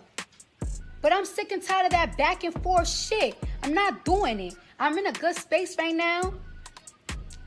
Let me know what's up. Wait, and then you once said that I never showed you genuine love. And that's crazy because when you pull up all my videos, you see that I'm always showing you respect. Because you're somebody that I listened to ever since I was in high school. And that's crazy to me because I show you respect, but the difference between me and a lot of these bitches, I don't suck your dick. That's the difference. What you need to do is stop focusing on other people, focus on yourself, and focus on your craft because you're out here fucking up your legacy looking like a fucking hater. So apparently, Nicki Minaj was liking some tweets about Cardi B's parenting ability. The tweet that people say Nicki had liked is one about Kodak Black, where somebody says something to the effect of that she is less than a good mother for supporting an R-word. At this time, Kodak Black was an accused R-wordist, but wasn't actually charged. Since then, in 2021, he was charged with misconduct. So after this event, about a month later, Nicki Minaj then addresses Cardi B in an unhinged rant online. Let me just say this. The other night, I was a part of something so mortifying and so humiliating to go through in front of a bunch of upper echelon. And it's not about white or black. It's about upper echelon people who have their lives together. The way they passed by looking at this disgusting commotion, I will never forget. I was mortified. I was in Alexander Vautier gown, okay, off the motherfucking runway. And I could not believe how humiliated it all felt because we, and I use we loosely, and I'm gonna clarify how we made ourselves look. And I'm gonna get back, but before I go, I want to say that I would never discuss anyone's child. And it's so sad that for someone to pin that on me because I'm the bad guy and they know people would believe them. So let me just go on record having said I would never talk about anyone's child or parenting. I don't care about anyone's parenting. I don't give a shit. And it's so crazy to me that people always need to make Onika the bad guy. If you're right in whatever you're doing, you don't ever have to make someone into the bad guy. Just speak your truth. When you have to say that I said or did something that you know I've never said or did, I didn't see it. Where was that? No clue. It come from? No clue. I flex. I have no clue. I just want to let the world know that Onika Tanya Maraj would never, has never, and will never speak ill of anyone's child. I am not a clown. That's clown shit. The other thing that's clown shit is telling the world that someone said something just so that you don't feel fucking dumb for looking dumb, for doing dumb shit. You knew that when that footage came out, you was about to look fucking dumb. So your publicist, who also looked dumb, standing there about to tape, thinking somebody's about to get snuffed or something, put the phone camera out. That's not what you be doing. Okay, so they hurried up and put out a statement, and you know what? I'm such an ill-ass bitch. I didn't even feel the need to defend myself that night and say, I didn't say this, I didn't do this, I didn't stop no bags. Give me a break. But I'm gonna get it. I didn't understand how did bags stop? I'm gonna get in. It's a bunch of lies, but I'm gonna get into it. I just want everybody to marinate for 2 minutes. I'm finna come. But we did hear this woman who accused me of saying something about her child just say that nothing's off limits, even talking about people's kids, because she has built her career off of sympathy and payola. Play Barbie dreams, let's go. Let's go!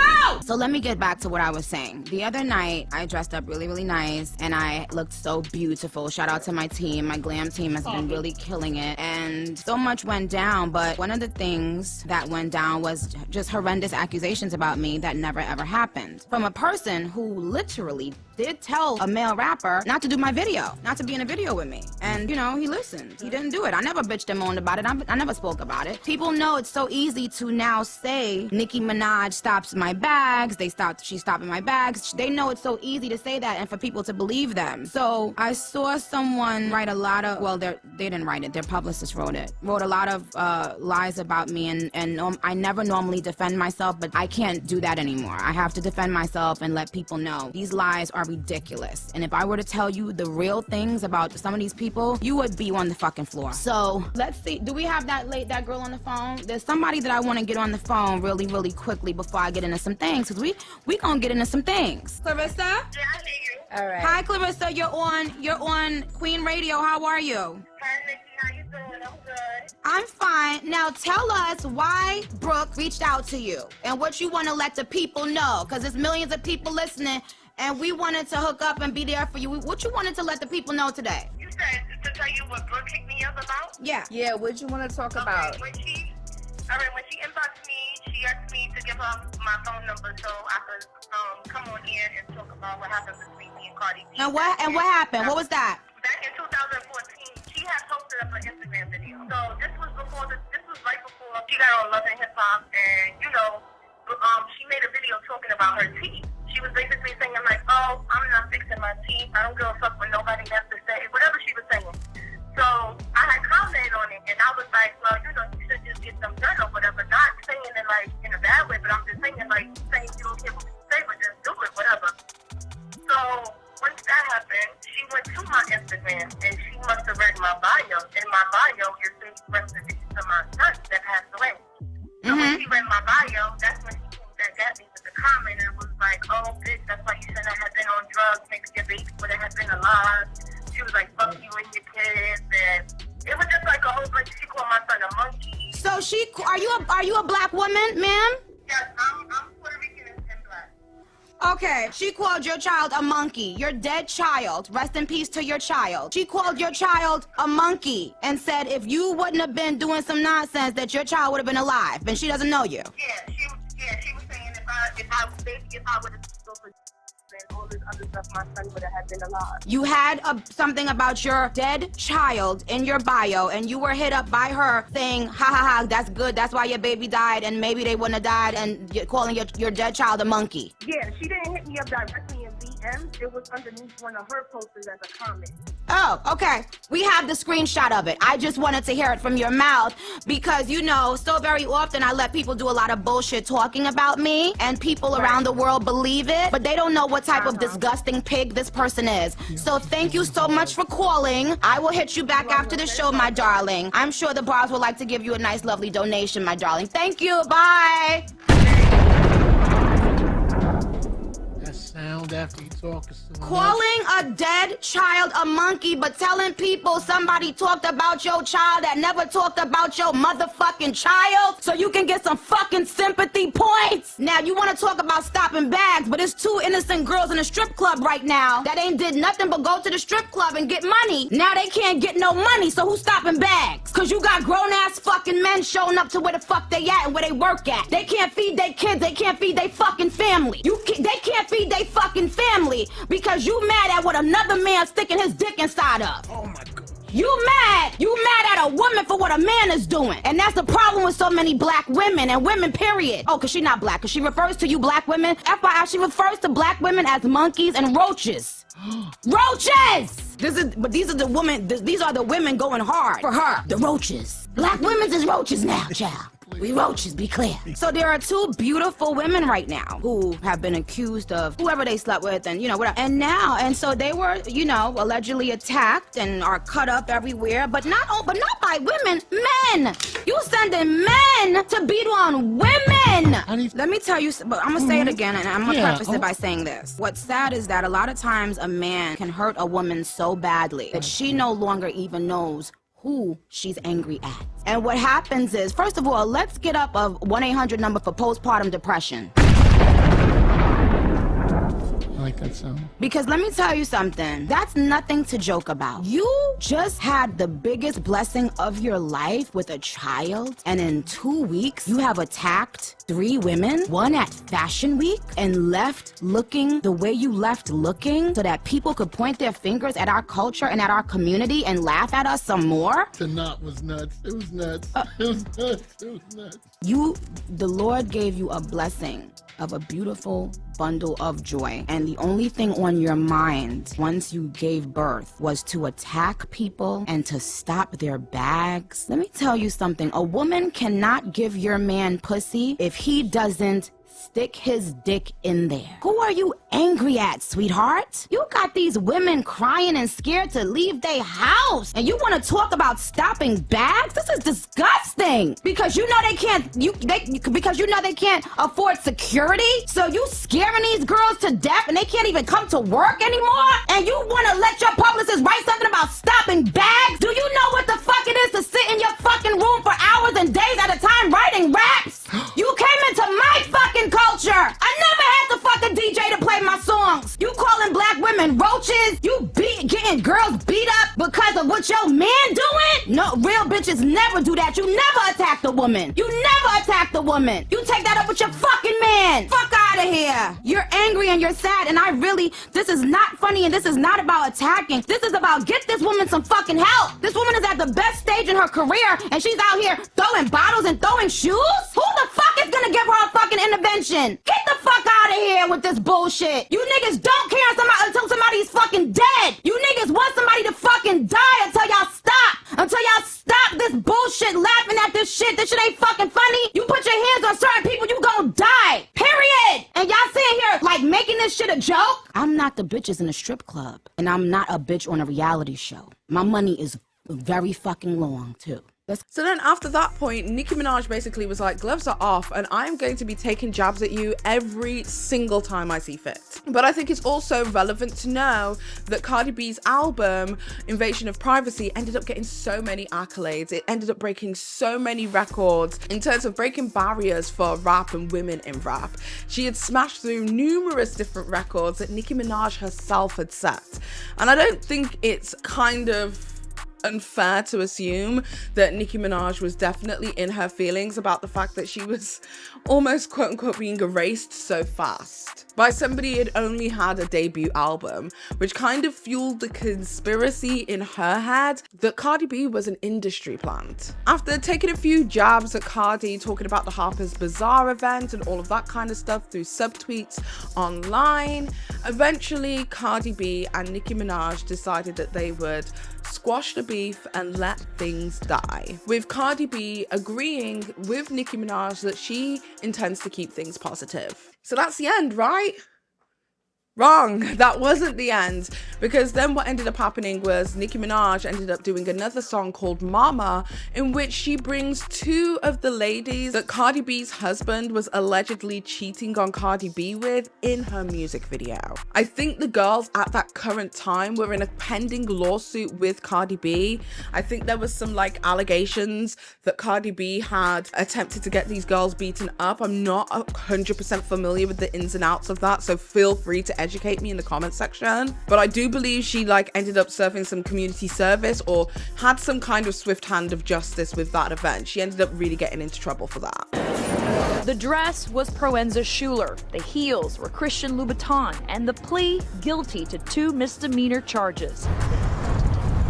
Cardi B accepted a plea deal from prosecutors for her role in a bottle-throwing beatdown that happened 4 years ago at a strip club in Queens. The Bronx rapper pleaded guilty to assault and reckless endangerment charges. Her sentence, no jail time, no probation, just 15 days of community service. Then in 2019, Cardi B came out with the song Thotiana alongside the rapper Blueface. This is literally Blueface's only hit. I don't know any other Blueface songs.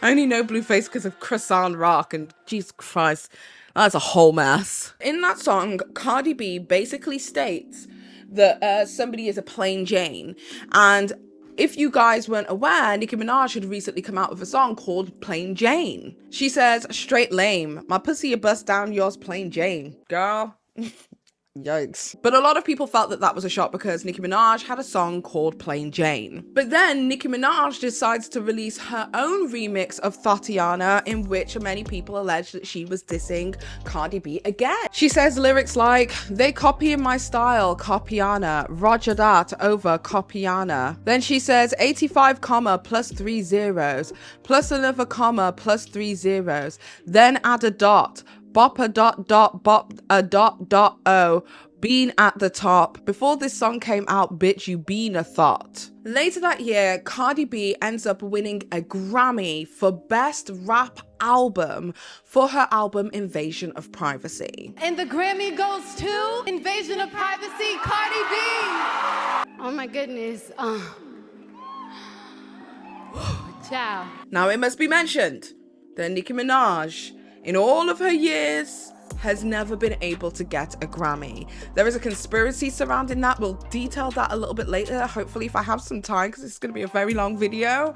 But there is a situation that's going on with Nicki Minaj and the Grammys. I don't think that she is entirely crazy for thinking that the Grammys have like some kind of grudge against her. I will explain why a little bit later, but there's definitely a sting to the fact that she was able to come out with her first debut album and get a Grammy, whereas Nicki Minaj has never been a recipient of a Grammy in all of her years. I mean, even Lil' Kim had a Grammy for her collaborative effort on Lady Marmalade, or Lady Marmalade, whatever way you want to say that. However, when the news was announced that Cardi B has received her first Grammy, BET on their Twitter account tweeted stating, meanwhile, Nicki Minaj is getting dragged by her lace front. Now, let me remind you that this is BET, the Black Entertainment Television Network, and they are dragging another black woman for what now? I felt like that was so messy and so unnecessary and so mean, and definitely contributed to the back and forth of these women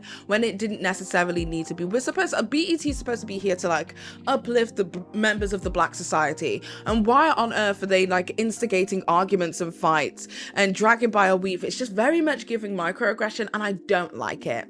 I don't like it at all. I thought it was really, really, really shady for no reason. So honestly, BET, shame on you. But Cardi B actually came to Nicki Minaj's defense because she also thought it was really slick and shady and mean of them to do that. It's not my style for people to put other people down to uplift somebody else. That's not my style, and that's not what I'm with, and I don't support that. Shortly after the Grammy win, Nicki Minaj then goes on to do another interview in which she talks or alludes to the notion of certain industry individuals giving DJs fellatio in order to get a leg up in the industry. Many people speculated that she was talking about Cardi B. You say things like, oh, well, we're past it. Yes, I'm past it. Praise be to God. But I still had to go through these things because of people like you who made a sport out of tearing down a young black woman who's done nothing but come in this game with an authentic come up, writing raps, and doing what the fuck was really actually necessary. No Instagram, no reality shows, no sucking DJs' dicks. Do you understand what I'm saying? And then to have people who I would think are smart enough to see that do nothing but tear me down. You're telling me people are sucking DJs' dicks? Yeah.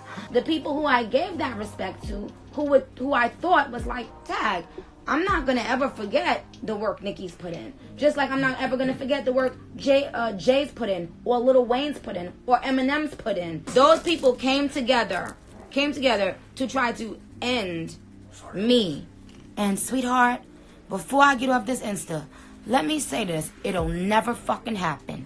You can go all of there, everything y'all want to, every witch doctor in the motherfucking world. It'll never fucking happen. Praise be to God. I am who I am because I am who I am. You see, I don't have to go in a room with a bunch of men to create my sound, my image, my anything. I am who I am. Take it or fucking leave it. But I put in the motherfucking work.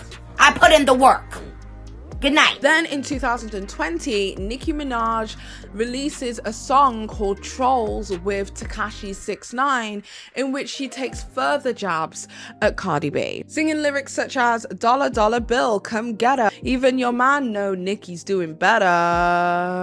I know you don't like me. You wanna fight me. Always on my page, never double tap like me. Baddies to my left, am I right?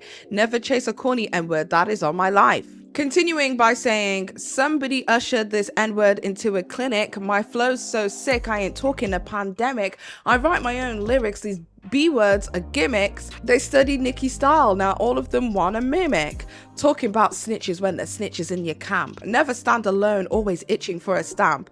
Me, I steal money, wrists light up like a lamp. They're gonna have to send their best fighter for the champ." Then Nicki Minaj sends even further shots in this song, I believe, where she goes back to the Thotiana rap situation that happened, and she says, "Racks, I got 'em. Merry, I poppin'. They keep hating, but still watching. Check the boards, I'm still topping.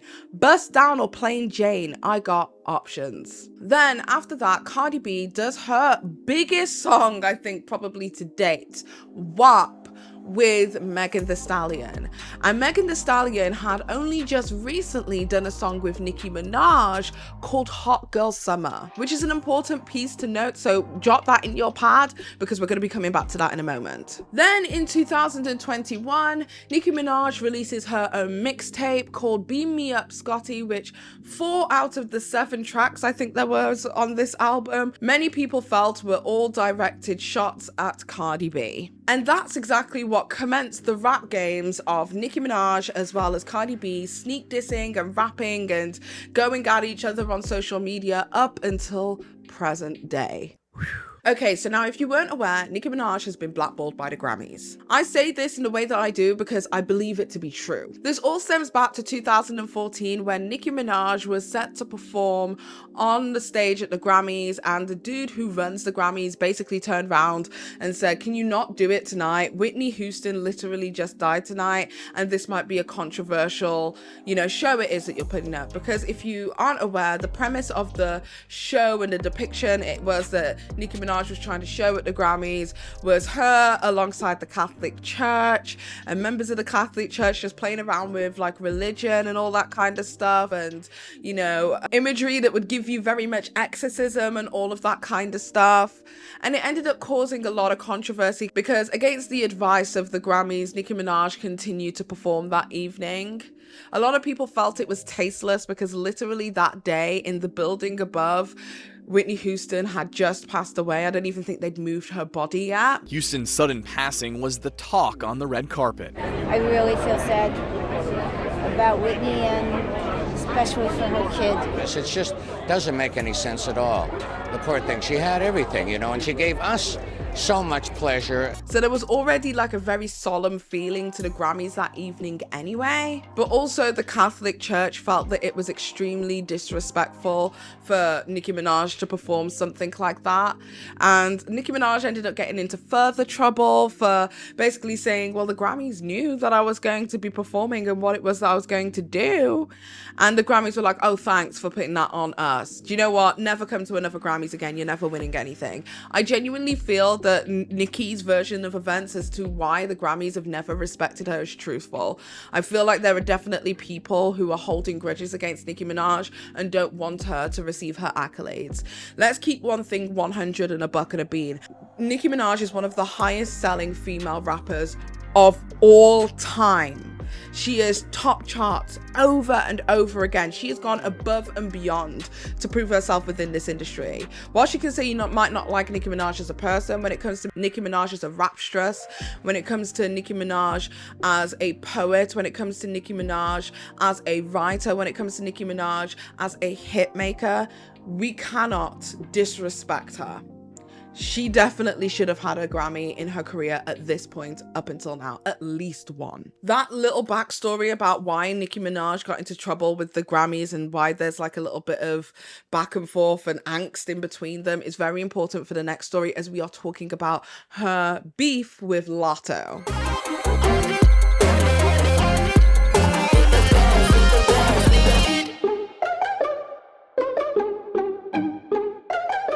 Now, if you aren't aware of who Lotto is, Lotto, named Alyssa Michael Stevens, is born on December 22nd, 1998, who is known professionally as Lotto or Big Lotto, and was formerly known as Mulatto. As you can imagine, she changed that because that was kind of wild. She's an American rapper from Atlanta, Georgia. She appeared first on Jermaine Dupri's reality TV series, The Rap Game, in 2016, where she was known as Miss Mulatto, and won the show's first season, but rejected the record deal offered at the end of the competition. Basically, Lotto's manager, who was her father at the time, felt as if what was being offered was not a good contract, so they decided to go independent and do it on their own. I do think she has subsequently been signed now, but at the time she was doing things all on her own. You win and you get offered a record deal with So Def. Right. But you turn it down. Yeah, I definitely turned that down.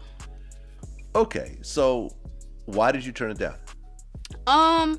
So in offering me a deal, right after I'm off a hit TV show, mind you, I win a lot of money when I win the show, regardless if I sign or anything. That's from Lifetime. I win a lot of money from the show. Okay. Straight off a hit TV show, I had already built a fan base, a strong social media following. I'm already booking shows. You know what I'm saying? I'm already here. So in order for me to take a deal, it needs to be here. You get what I'm saying? You feel it? You catching the vibe? You know what I'm saying? Yep. I can ride this independent route for a minute. So if you're not offering this, I'm not even gonna sit down and have a conversation with you. You know what I'm saying? That's basically what it was.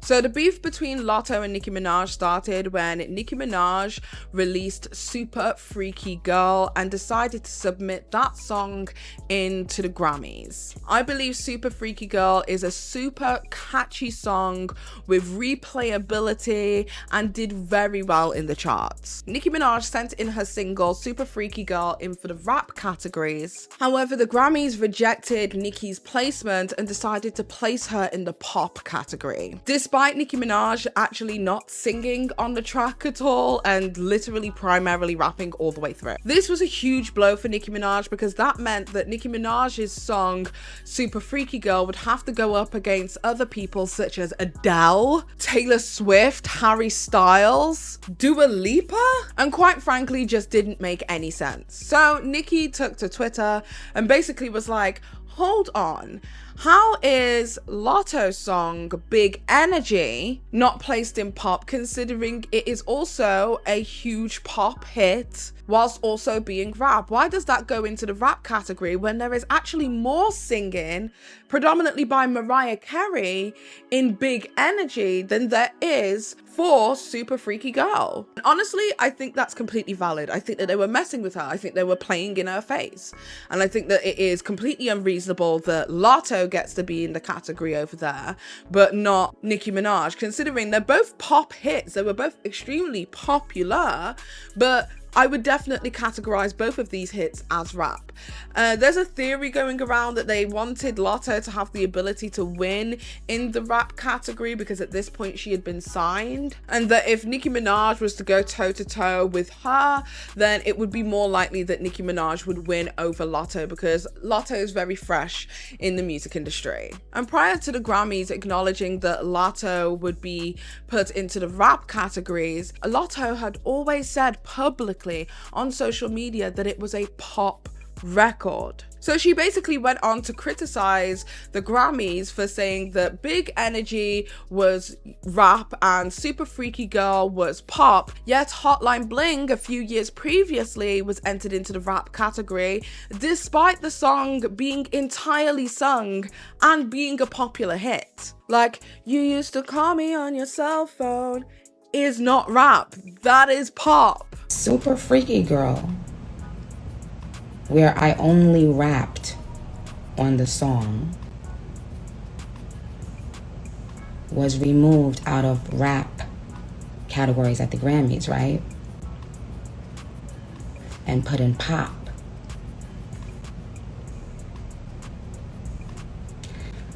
Hotline Bling, however, in 2017, won Best Rap Song. Hotline Bling won Best Rap Song and Best Rap Song. Now, let's say that Super Freaky Girl is a pop song. Let's just say that, right?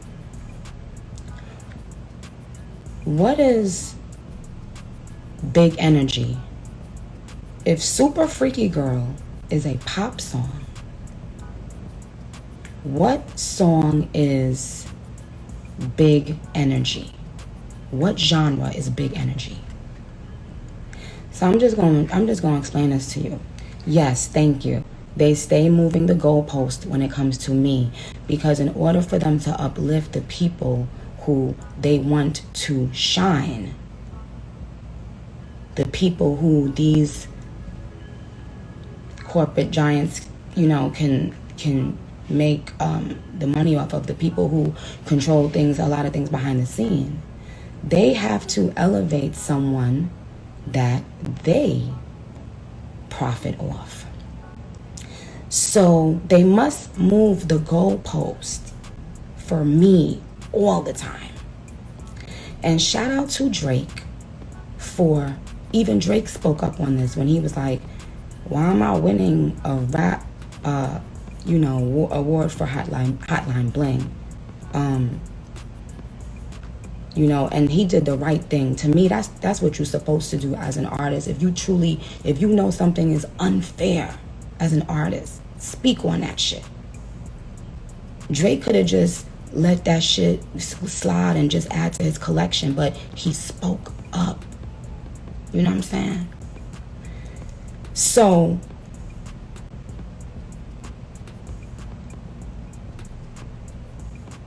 Big Energy is rap, but Super Freaky Girl is pop. Now, if you say both of them are pop, I would say, okay, fine, because I'm all about being fair. If Super Freaky Girl is pop, then so is Big Energy. If you move Super Freaky Girl out of pop and put it in, out of rap and put it in pop, do the same thing with Big Energy.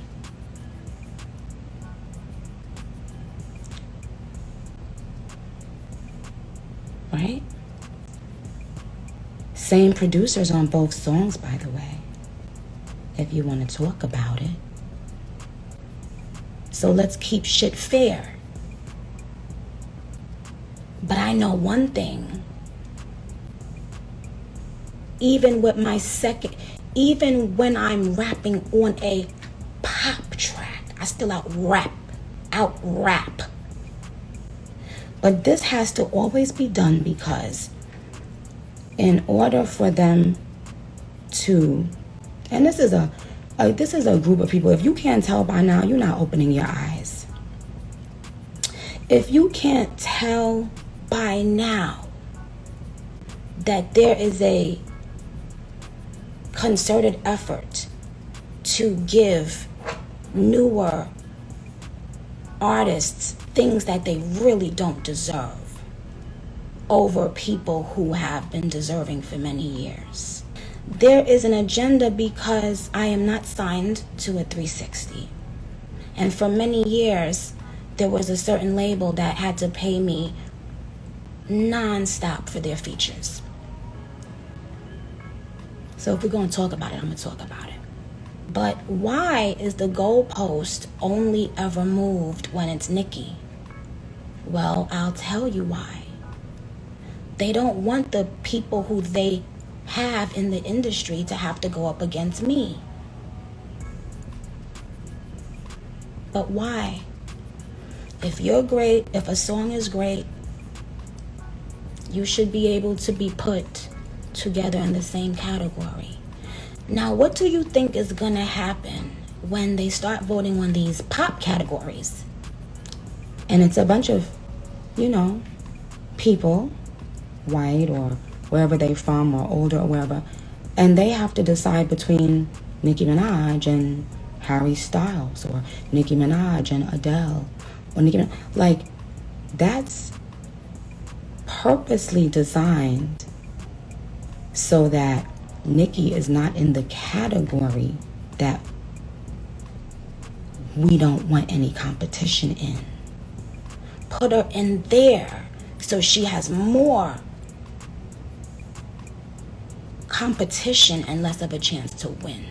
However, due to these tweets that Nicki Minaj had made, Lotto saw it as her idol crushing her celebration rather than criticizing the Grammys, and she took it personally. Nicki Minaj said, "I have no problem being moved out of the rap category as long as we're all being treated fairly. If Super Freaky Girl has to be moved out of rap, why does Big Energy?" Lotto responded by saying, "Damn, I can't win for losing. All these awards / noms and I can't even celebrate." Nicki Minaj responds by saying, "This Karen has probably mentioned my name in over 100 interviews. Says that she waited in line for Pink Friday with her Barbie chain on, bangs and pink hair. But today, Scratch Off decides to be silent. Rather than speak up for black women, she called her biggest inspiration." And then it shows a direct message where it says, "I agree with you how because of where we left off, I don't think you need to bring my name / song up to prove your point." So it seems as if Lotto was really upset that she even just brought her up into it. But I would also argue, because she had said about Super Freaky Girl's placement in the pop category, yet Hotline Bling with Drake, who is, a part of the same label and management as her, being put in the rap category. I also think that, like, she was saying everybody, like, it wasn't just Lotto, it was everybody who had a really fucked up placement. Lotto responds by saying, "First of all, I texted you because I didn't want to do the internet shit with someone who I looked up to. Just like the first time, I DM'd you asking about your ongoing subtweets. I wanted to speak up because, like I said, I do agree, but the way that you're going about it seems malicious, especially after how we left off. I've ignored the countless subtweets since March and instead addressed you in the DM.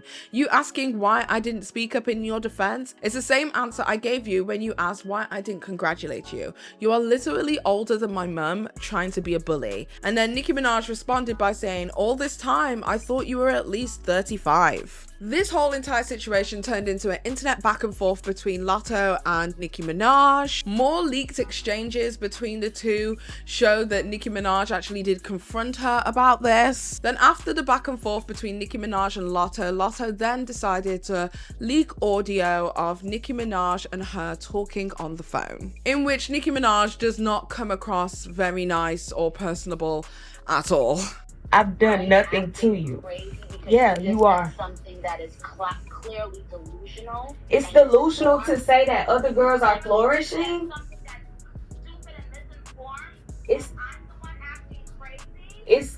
It's delusional to say that other girls are flourishing. Recognize we weren't giving the platforms that we're being given right now. And I give you props all the time in every other interview for opening the door for that to be a possibility now. Okay. So what, in conclusion, what do you think you wanna say about, let's let you finish your statement about what female rappers were doing before and what they're doing now. I want you to finish it. I finished it, Nicki. Okay. I said for a long time it was you. It was me. Yes, so and your you didn't do your research.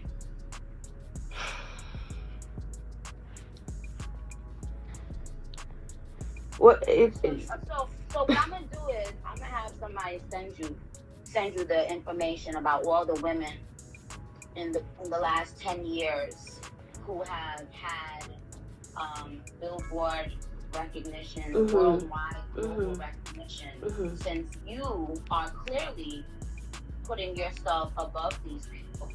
No, I'm not. That's the purpose I can't even think of the word, like just purposely trying not to understand what I'm saying. You don't even understand what you're saying because see. No, I know exactly what I'm saying. What I'm saying is it was you running shit for a long time. I never said that you're no longer running shit. I said after releasing this call, Lotto then goes on to speak about Nicki Minaj's husband, Kenneth Petty, who is a convicted offender, which we will touch on later, but a lot of people did point out, and rightly so, that she didn't seem to have a problem with it until it affected her directly, until the Grammy nominations came up, until any of the other stuff. It was like, it was fine to be associated with Nicki Minaj up until that point. Like, for me, that's just like a no-go area. But I think it definitely did show people on all sides of the spectrum where Lotto's morals truly lie, and that really this whole exchange was self-serving for Lotto. But what happened after was completely wild. Nicki Minaj then goes on to spread mistruths about Lotto's father being a groomer towards her mother, when that fundamentally cannot be true, considering Lotto's mother and father seem to be similar ages. Nobody was grooming anybody. But if you thought that was a mess and that was full of sneak disses and sly little notes back and forth, then we have Doja Cat.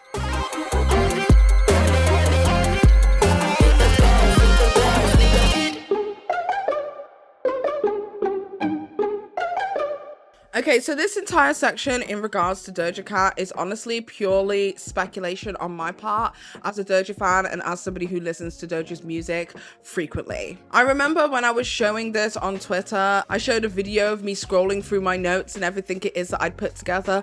People were extremely surprised that there was a space here for Doja, but I also think that Doja as well as Nicki Minaj have been sending shots to each other, especially in the past year or so. Regardless of how both of them try to maintain that they are cordial and cute and nice to each other online, I really honestly don't think that that's the truth. And I think recently it kind of come to fruition that there was some kind of animosity there, which we'll touch on in a moment. But for those of you who don't know who Doja Cat is, Doja Cat, whose real name is Amala Ratana Zandi Dlamini, was born on October 21st, 1995 and is known professionally as Doja Cat. She is an American rapper and singer who was born and raised in Los Angeles. She began making music on SoundCloud as a teenager. Her song So High caught the attention of RCA Records, with whom she signed a recording contract prior to the release of her debut extended play Purr in 2014. However, if you guys weren't aware, Doja Cat had possibly one of the best years ever throughout the pandemic. In November 2019, she released her album Hot Pink. In that same month of November 2019, Doja Cat speaks to Billboard about her relationship with Nicki Minaj, in which she declares herself a huge Nicki Minaj fan. Doja told Billboard that many of her fans expected the two of them to join forces on Like That on the Hot Pink album that was eventually revealed to be a collaboration with Gucci Mane. In January 2020, Doja Cat speaks out about her Nicki Minaj comparisons. A lot of people had noticed that she quite clearly is heavily influenced by Nicki Minaj. In a January XXL profile, the rapper again addressed the Gucci Mane collaboration, stating, "People thought it was a Nicki feature. Well, they thought wrong," before admitting, "I wish there was a Nicki feature." Doja also took time during the interview to address comparisons between herself and the super bass rapper. "I used to make music videos to Nicki's music," she said. "I try and be careful so that I can give people the most original content because I know how much I sound like other people sometimes." So at this time within the Barb's community, the Barb's being Nicki Minaj fans, they seem to get a little bit anxious as to Doja Cat's sudden rise to fame, because the Hot Pink album did extremely well for Doja Cat, basically stating that Doja Cat lacked any kind of originality, and I think that was definitely getting to Doja Cat, considering Nicki Minaj was again somebody that she looked up to. What's the biggest misconception about you? Oh my God. I'm gonna throw these cards. One, that I'm unoriginal. I never hear that. There's a lot of people who are like, I think I like, what? That I copy people. Well, and like I'm gonna clock you. I pull a lot from copy the greats. Yeah. Then there's some people who are like, she's flat out unoriginal. That's not true. Never heard that, but that's impossible. In April 13th, 2020, hashtag Doja Cat is over party started trending on Twitter, following backlash from the Barbs. The drama started when some fan decided to make a mock-up cover of a Rolling Stone magazine that featured Nicki Minaj, Megan Thee Stallion, as well as Doja Cat. And somebody had stated that Doja Cat should be in the middle because she's the best.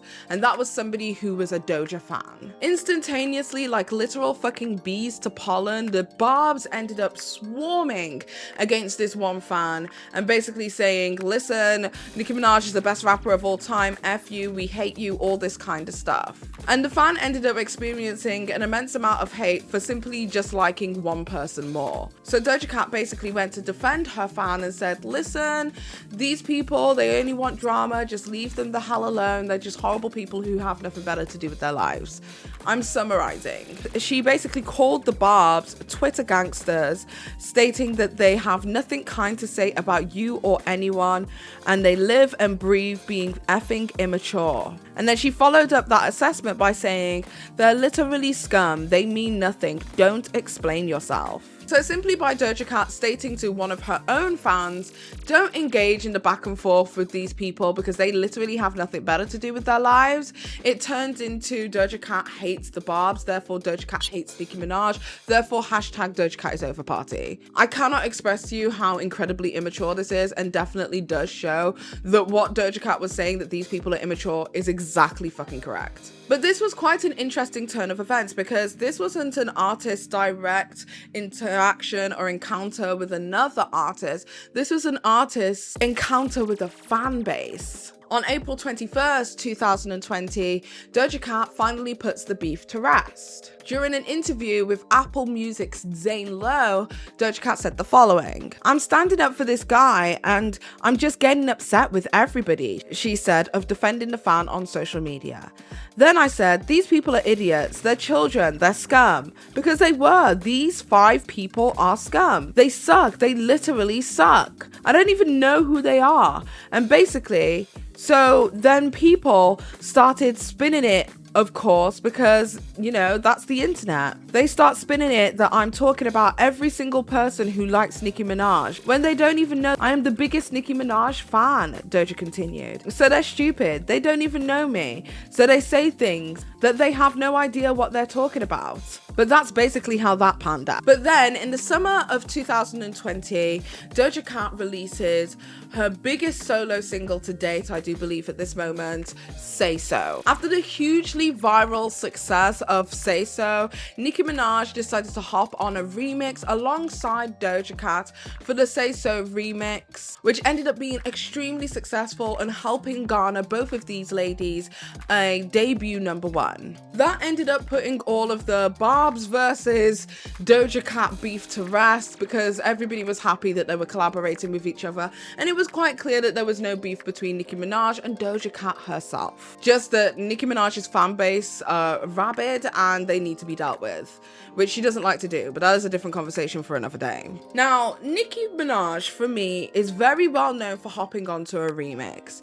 I find something that I see quite frequently is that an artist will do a song, the song will become viral and hugely successful, and then shortly after, Nicki Minaj jumps on a remix of that song that makes it even more successful by attaching her name to it. And I believe that that has been the way that Nicki Minaj has been able to stay relevant in periods where she is on a hiatus or in the process of creating an album and isn't doing releases of singles. I say this because the Hot Girl Summer song by Megan Thee Stallion is the only single besides Motorsport that she has done with another artist, which was a song that was not already successful before she hopped on it. And I'm speaking just primarily female rappers. She doesn't seem to like to want to jump on a song, she likes to jump on a remix. Now, this isn't usually a problem. However, when an artist comes forward to Nicki Minaj to request that they join them on a track that they're really interested in having Nicki Minaj on, she seems to tend to reject them quite a lot and only want to hop onto them as soon as they're successful. For instance, in the text message that was leaked between Lotto and Nicki Minaj, it seemed as if Nicki Minaj wanted to wait until Lotto's song was successful in order to do a remix. That seems to be the play at hand here. So I don't think it's too far-fetched for me to assume or believe that Nicki Minaj really only ever likes to hop on a remix instead of the original song because she wants to ensure the success of the song already.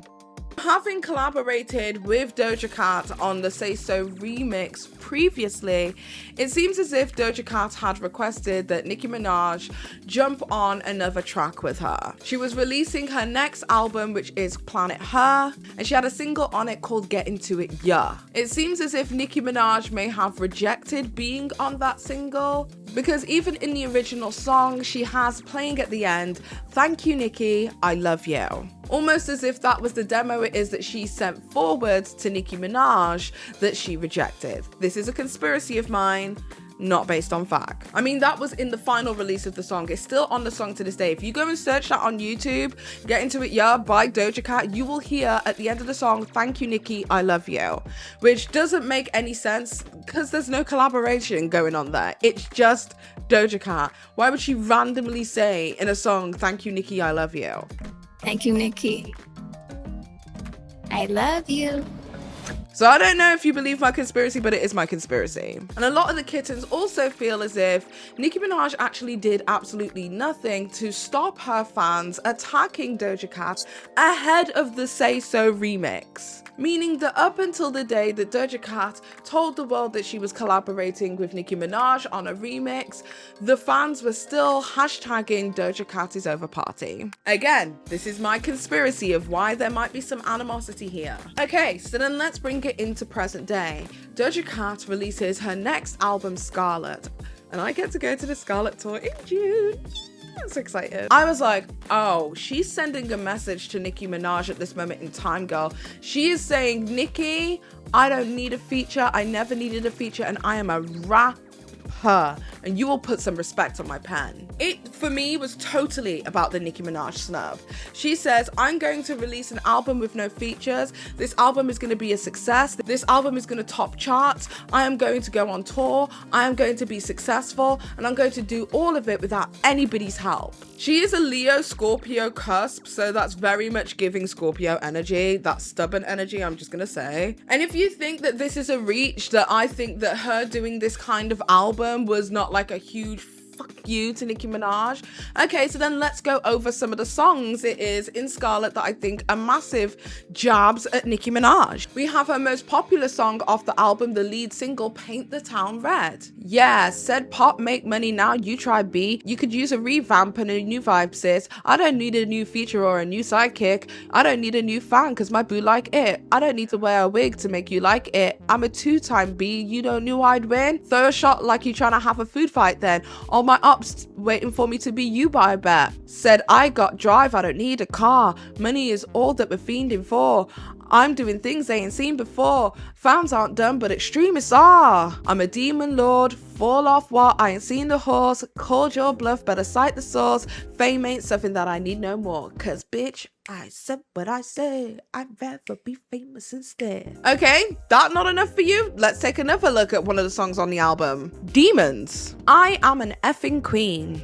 Iron expeditiously. Are you off a key? I wouldn't let you in my VIP. The off a key part is because people suspect that she's on coke or Percocet, and she's spoken about having an addiction to Percocet at some point. I would never let you in my VIP. We are enemies. We are foes. Who are you? What are those? You are gross. Percocet got you playing with your nose. Then she continues with, I'm a puppet, I'm a sheep, I'm a cash cow. I'm the fastest growing bitch on all your apps now. You are tired of me because I'm on your ass now. You are mad at me because I am all they slap now. I can nap now. Lots of people that were sleeping say I rap now. Lots of people's hopes and dreams are finally trashed now. Still not enough? Okay, let's take a look at another song. F the girls, they ain't with me, they ain't with me, so F the girls. Every region, every city, the whole damn world stay saying F the girls. Who dare ride my new Versace coattails? You can't buy none of this if it was wholesale. They want to pull out cameras at hotel. Sell that shit for a dime, I pay the whole bills. You sold autographs for the utilities. Nicki Minaj selling autographs for the utilities is a random thing that became like an internet meme because she's constantly selling her autograph. Y'all take credit by bypassing my abilities. You just here by proxy, you ain't feeling me. Girls don't let girls live, but that ain't killing me. Now F you ho. You need a cookie cause you hating, I could stuff you ho. I'm so grateful you were patron, I don't love you ho. You worship everything you couldn't be, smoking that Regina, becoming all that you shouldn't be. Still not enough? Okay, let's take a look at another one. My favorite one, my personal favorite. Ouchies. Okay, let me get it started. Round 1, fight.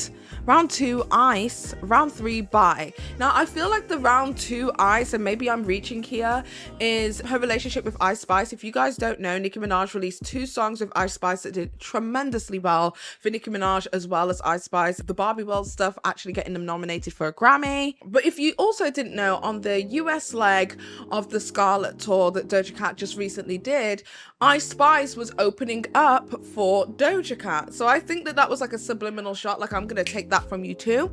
That's just me. Again, conspiracy, I could be all up in my head. Tell me if I'm reaching. We're recapping 2023 and looking into 2024 with one of my close friends who just joined my tour, Ice Spice. Aw. Hey. Doja. Hi. Thanks, girl. You know, last night was so fun. I'm so excited for the rest of the tour. We about to eat. You already been eating.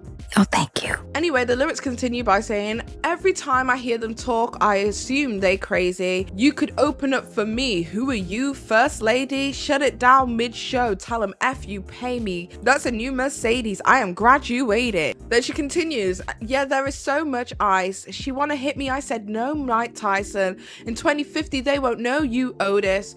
Otis is also a name in the rap girl community that when they're taking shots at each other, they like to call Nicki Minaj. I don't know what the reason is for calling her Otis, but apparently it's been in Doja Cat songs, it's been in Cardi B songs, it's been in Megan Thee Stallion songs. They keep referencing this Otis character and people think that that is Nicki Minaj. Man, ain't nobody come to see you, Otis. Look. There also is another one called Helga Pataki. If you guys don't know, Helga Pataki is from Hey Arnold, a kids show from way back in the 90s. And Helga Pataki was like the bad guy, if you will, who loved Arnold so much that she was actually really, really mean to him.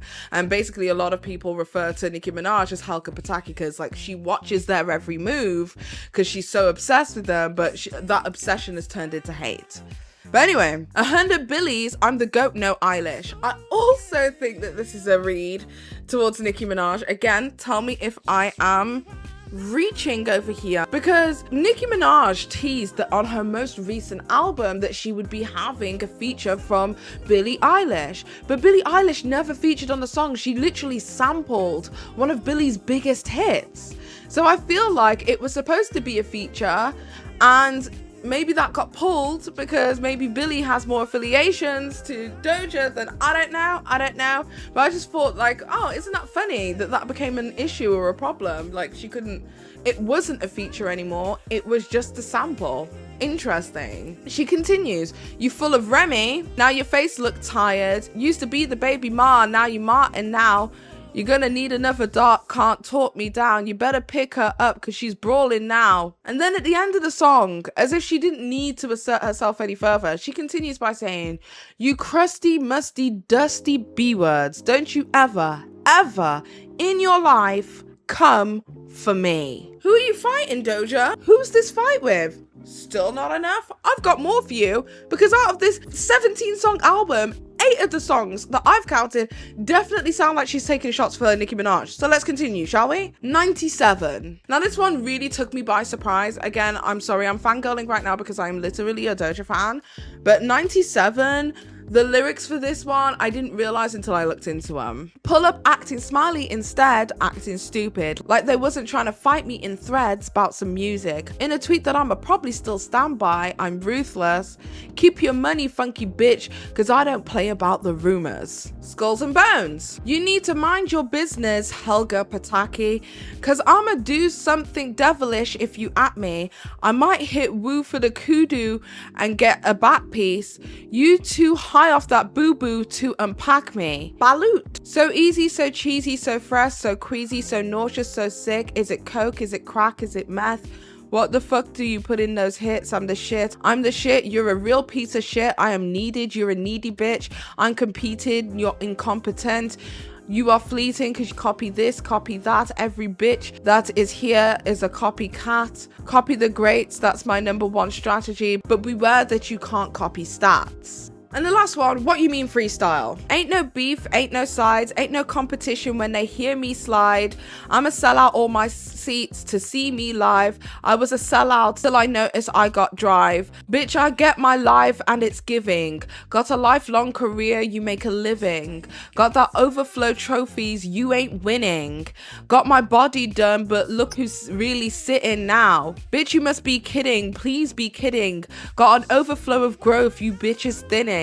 Always knew I was gonna change from the beginning. Always knew that those claims was capped because y'all be sinning. And that for me is literally a 17-song album with at least 8 of those songs, in my humble opinion, seeming as if they are literally taking shots directly at Nicki Minaj. This is a song, again, I'm gonna say it again, that has absolutely 0 features at all. Talking about she's gonna sell out her tours, which, I mean, she is. For the same arena that I'm going to, the Birmingham Resorts Arena, Nicki Minaj is going to be there literally 2 to 3 months prior and has not sold nearly half as many seats as Doja Cat has. And this is not a coinky-dink. Nicki Minaj is losing relevancy, and I think that Doja Cat knows that, but I think that also Doja Cat is scorned by how when she came into the industry and was getting attacked by Nicki Minaj's fan base, that she definitely wasn't getting any help or getting Nicki Minaj to actually rein in her fans when she was getting viciously attacked on social media for so long, up until the point that she announced a collaboration with her. She felt as if, in my humble opinion, that she was used by Nicki Minaj in order to gain chart success and for her to continue her relevancy with no actual real want to actually collaborate on something new. This is a pattern of behavior that we're seeing, that all of these girls, all of us at this age, the millennial demographic, we all grew up watching and listening to Nicki Minaj's music when she was the only female rapper around and completely dominated the scene. And all of these girls who looked up to her, for some bizarre reason, end up getting treated incredibly poorly. Then, head of Nicki Minaj's most recent album release, Pink Friday 2, and basically alludes to her fans that Doja Cat was supposed to be on the album, but then changed her mind last minute because Doja Cat told her, or a member of Doja Cat's team told her, that she doesn't think that Nicki Minaj likes her. And not like, has it ever happened where you wanted a feature and it didn't happen? On this album, there definitely was a feature that I wanted on a song called Cowgirl. I like that song. Thank you. The person first recorded it and sent it back. And then my album came out, ended up coming out a long time after. Like I kept on pushing it back a little bit. So then the person hit me one day and said they were in a different era. And I was like, oh, okay. So you tell me that months later. Okay, and then after that, their people apparently said they wanted to do it. They, now that they were not, I guess, in that era anymore. And we said, okay, let's see. And then we got another few comments saying that they don't really think I like them. Well, Nicki, what would make you think that she would think you like her because you hopped on an already successful hit. So Nicki Minaj in her audio there was just so upset that she had to like re-record verses and all of this kind of stuff for her cowgirl song that she wanted Doja Cat to be on as well, because Doja Cat basically declined to clear the feature it was that she was supposed to be doing for Nicki Minaj, allegedly, for legal purposes. So when you hear Doja Cat rapping in her album Scarlet, "You Want Me to Open Up For You, Who Are You, First Lady," it starts to make a lot of sense. Because all around the same time that Nicki Minaj is touring, Doja Cat is touring on her own album, where she is selling out much faster than Nicki Minaj is, on an album with 0 features. This whole Scarlet album was a huge FU to Nicki Minaj, and honestly, nobody can tell me otherwise. So now we're at the part that everybody has been waiting for. Nicki Minaj versus Megan Thee Stallion.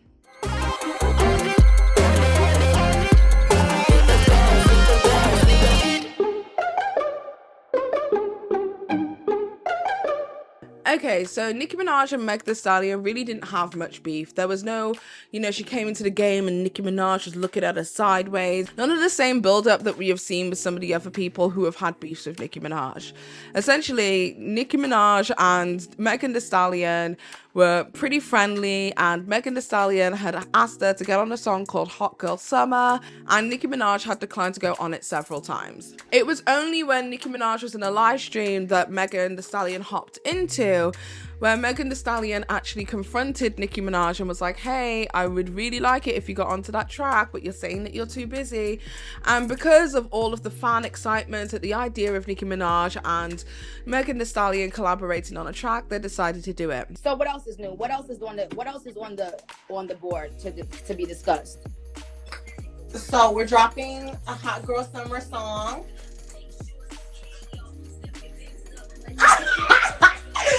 We finally giving them a Hot Girl Summer song. Y'all, don't let Nicki fool y'all like she ain't been having a Hot Girl Summer. You can still have a Hot Girl Summer with your man. Okay. Oh, that's a fact. You can still have a Hot Girl Summer with your nigga. Okay. So don't let nobody tell you can't. So who's on the Hot Girl Summer song? Oh, it's just me and Ty Dolla $ign, you know what I'm saying? Oh, really? Yeah, because, somebody, they so busy and whatnot. Oh. Girl, do not even try it. You know I know. What? Where's DJ Boo? Somebody go get him. I'ma stay mute on that too. But I know. Somebody go get him.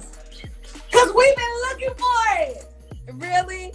Yeah, we've been looking for it. Nicki Minaj saw this as a big favor because she was doing this feature for free. She did not ask for any kind of compensation. She was doing the feature for free. This whole situation feels like a sad state of affairs because it seems as if Megan Thee Stallion and Nicki Minaj may have had like a very genuine friendship at some point. It does seem as if Nicki Minaj had said some not so nice things about Cardi B to Megan Thee Stallion, because back in Megan Thee Stallion's earlier days in rap, it seems as if Megan Thee Stallion in some of her live streams was taking shots at Cardi B, despite at this point never even knowing or meeting her. Say one wrong thing, bitch. No, one motherfucking wrong thing. I'm gonna go right some shit. Okay, so you need to stop because anything I say, that I just be having to stay quiet. No, see, because no, I know, but from you it's fine. But for me, child, I can't say nothing. I'm not allowed to say shit. Friend. Sorry. Don't let the internet be a bully. For me, when I was watching all of this go down, it seemed like it was very mean girl antics on the side of Megan Thee Stallion as well as Nicki Minaj. However, I do think that Megan Thee Stallion's opinions changed when she actually did have an opportunity to speak to and meet Nicki Minaj. They ended up collaborating on a Hot Girl Summer song with Ty Dolla $ign. That song absolutely smashed all of the hits. It did so well for both of them and just seemed like a really cool and fun collaboration. I love the colors, I love the styling. I just thought it was really great. However, what happened shortly after was Megan Thee Stallion ended up collaborating with Cardi B on WAP, and that ended up charting way more successfully than anything it was that Hot Girl Summer was able to achieve. It's my humble opinion that Nicki Minaj may have felt slighted by the fact that Megan Thee Stallion felt absolutely no way about doing a song with her quote-unquote nemesis. And not just that, but for it to be way more successful than the thing it is that they had collaborated on. I mean, WAP was being talked about everywhere. People were writing think pieces as to whether it was female empowerment or whether it was the degradation of women, but women aren't allowed to talk about our juicy pussies. I don't know. But because it wasn't just a song, it became a political commentary on what is going on in the world and how far we're willing to take it with music, and is talking about sexual encounters in music appropriate. The song surpassed and became bigger than it even possibly could, because even adults who were way older than the millennial generation below who were listening to this music were aware of WAP. Everybody was aware of the WAP song. I said certified freak 7 days a week. Wet ass P word. Make that pullout game weak. And it gets significantly more vulgar. Like a lot more vulgar. Pay my tuition just to kiss me on this wet ass right, so this is, guys, this is what feminists fought for. This is what the feminist movement was all about. It's not really about, you know, women being treated as independent, full, rounded human beings. It's about wet ass P word. Then there was a viral dance routine that was taking place on TikTok. It was really uplifted by the TikTok generation. And because of that, it just continued to grow and grow. That song was a song that we could not move for a long period of time. And I think that this hurt Nicki Minaj's feelings. And because of that, she fell out with Megan Thee Stallion. Now, since that moment, Megan Thee Stallion and Nicki Minaj have been sending shots for each other pretty much continuously ever after. Is that you talking to me? Is that deep? I don't even know you exist. Is that deep? You bitches look up to me. You say you look up to her, but really you look up to me. Beef with who, she got the right one. I'll leave that bitch, they got the like none. But I don't fuck with horses since Christopher Reeves. Like, after a while of Nicki Minaj consistently sending shots for Cardi B just eventually stopped retaliating for a while. And even if it was short-lived, she did just stop retaliating. However, on the side of Megan Thee Stallion, she just never stopped retaliating. She was constantly retaliating to her through music, through her lyrics, constantly. I'm the shit per the Recording Academy. I'm the course you supposed to be about you, bitch. I don't know who you think you be subbing. Cause the hate campaign ain't working at all. These bitches talking that shit and ain't saying my name, and I can't keep just letting it fly. You a broke bitch, your pockets been a joke, bitch. And you ain't worth the crack your mama used to smoke, bitch. So whilst it might have been surprising to everybody that the person to quote unquote end Nicki Minaj was Megan Thee Stallion, I think to the hotties and the Megan Thee Stallion fans, I think they were aware that something like this might be coming in the works, because I think she was growing tired of constantly having to go back and forth and wanted to end it once and for all. So, as we know, earlier on this month, Megan Thee Stallion comes out with her single Hiss, in which she takes shots at numerous different people within the music industry, from Drake to Nicki Minaj to even her ex-boyfriend Portia Fontaine. But there was one lyric that caught the attention of everybody, which kind of spearheaded this song's success. Megan Thee Stallion said the words, "These hoes don't be mad at Megan, these hoes mad at Megan's Law." And as we discussed earlier, Megan's Law is the name of a federal law and informing name of subsequent state laws in the United States requiring law enforcement authorities to make information available to the public regarding registered sex offenders. Laws were created in response to the murder of Megan Kanker.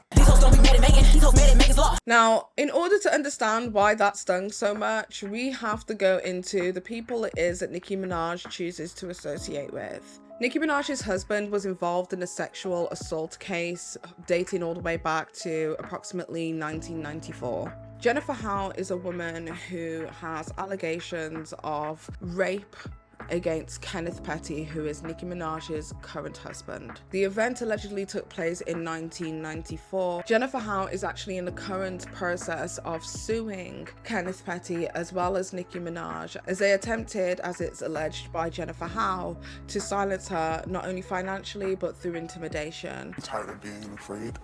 I feel like the actions that were taken in regards to this whole situation have put me in a different type of fear at my age now, and it was wrong, and I don't want to be afraid anymore. So the only way not to be afraid is to continue to speak up.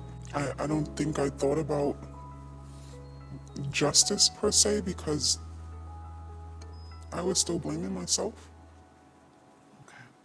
I thought it was something that I did or didn't do.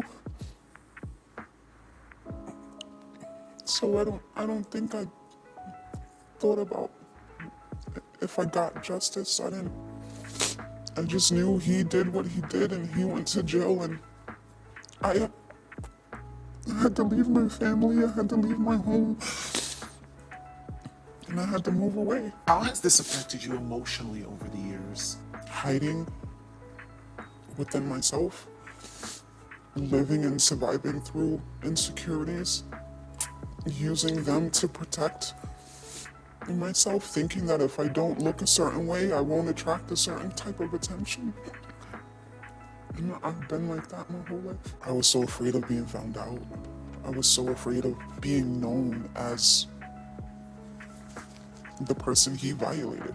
Even the documents pertaining to this court case detail the parties, and it says on section 9 that Petty, as in Kenneth Petty, is a rapist, a level 2 sex offender, and pled guilty to first-degree manslaughter following a gunfire that resulted in an unnecessary death of a young man. And just to give you an idea as to how effed up Kevin Petty is, let's read some of this article, shall we? In September 16th, 1994 is a date now burnt into the plaintiff's memory and soul forever. Plaintiff, a 16-year-old girl, left her grandmother's house in Jamaica, Queens, and was headed to the Q7 MTA bus stop on 145th Street and Rockaway Boulevard to catch the bus for school. Petty was standing at the bus stop when the plaintiff got there. Upon information and belief, Petty was known as a delinquent that opted not to go to school, instead choosing to spend his days scouring the streets of Jamaica, Queens. On September 16th, 1994, when the plaintiff arrived at the bus stop, she was taken aback at the sight of Petty waiting at the bus stop. Upon information and belief, Petty's custom was to stand outside the store across the street from the bus stop, not the bus stop itself. Plaintiff stood at the bus stop but did not address Petty. Defendant Petty asked plaintiff, "Where are you going?" To which the plaintiff responded, "To school. Where are you going?" To which Petty answered, "I'm going to school also." Plaintiff did not believe him because she knew Petty never went to school, so she responded, "Yeah, right." After a brief exchange, plaintiff turned her back to Petty to see if the Q7 bus or a dollar van was coming. As she turned back, Petty approached her from behind. Petty grabbed the back of the plaintiff's jacket firmly, pressed what she believed was a gun into her back, and told her to start walking. Plaintiff tried to turn around, but Petty would not let her go, nor would he take the gun from her back. Plaintiff began pleading for her life. "Kenny, where are we going? Kenny, please just let me go." Petty did not let her go. Upon information and belief, he had already made up his depraved mind that he would rape the plaintiff. Petty walked the plaintiff to a house around the corner from the bus stop, not letting go of his grip on her clothing, with the gun still pressed firmly into her back. Petty kicked the door open, pushed the plaintiff aside, and walked upstairs, still at gunpoint. Plaintiff was crying the whole way up the stairs, pleading for her life, absolutely terrified about what would happen to her. Petty brought plaintiff to his filthy, cluttered, disgusting bedroom. Upon information and belief, the attached exhibit photos are of the filthy room where Petty proceeded to arbor the plaintiff. This image comes directly from the evidence of Queens District Attorney on September 16th, 1994. When this evidence was collected, Petty admitted via video recording, in-person interrogation, that it was indeed his room in his house in Exhibit C. Plaintiff pled to Petty, "What do you want from me? Why am I here?" Petty replied as she pled through her tears, only stating, "You know what I want." Plaintiff continued struggling with Petty, fighting for her life to get her rapist off her. I'm finding this difficult to read, so just... yeah. Oh, Lord. So I'm finding this very difficult to read. Okay. Petty held her down with his body weight and used his hands to forcibly rip off her pants, prying them off her small 16-year-old frame. Plaintiff was fighting back with all the strength she had. In turn, the plaintiff savagely bit plaintiff on her face. Upon information and belief, the attached exhibits are photos of the 16-year-old plaintiff's bruised sides, where Petty violently grabbed her to force her to stop fighting, allowing Petty to pull down her pants and R-word her. These images come directly from the evidence of the Queen's District Attorney collected on the 16th, 1994, Exhibit D. Petty then savagely and violently choked the plaintiff, leaving fingerprints on the plaintiff's neck. Exhibit E. After being threatened with a knife to her stomach, the plaintiff had no fight. Seeing no escape inside, the plaintiff did the only thing she could do to save her life, giving and hope that the R-word will be over quickly. Once Petty got off plaintiff, he stood in the mirror and beat his chest, saying, "I'm the man, I'm the man," repeatedly. The escape. All the plaintiff could do at this point was to beg and plead her rapist for freedom. "Please let me go. I promise I won't say anything." Saying anything she could to get out of this house. Petty was still admiring himself after the violent R-word in the mirror and attempts to light a cigarette to celebrate his depravity. Quickly thinking, the plaintiff said, "Let me light it for you." She lit the match and attempted to throw the lit flame towards a roll of toilet paper on the dresser in front of her, hoping to get the toilet paper ablaze. The flame goes out before it reaches the toilet paper roll. She then grabs a contact solution container on the dresser. She threw it with whatever strength she had left at Petty's head. Upon information and belief, yada yada yada, he said it's his bottle, Exhibit F. As Petty ducked from the contact solution, plaintiff pushed him with all her might. He fell and she sprinted down the stairs.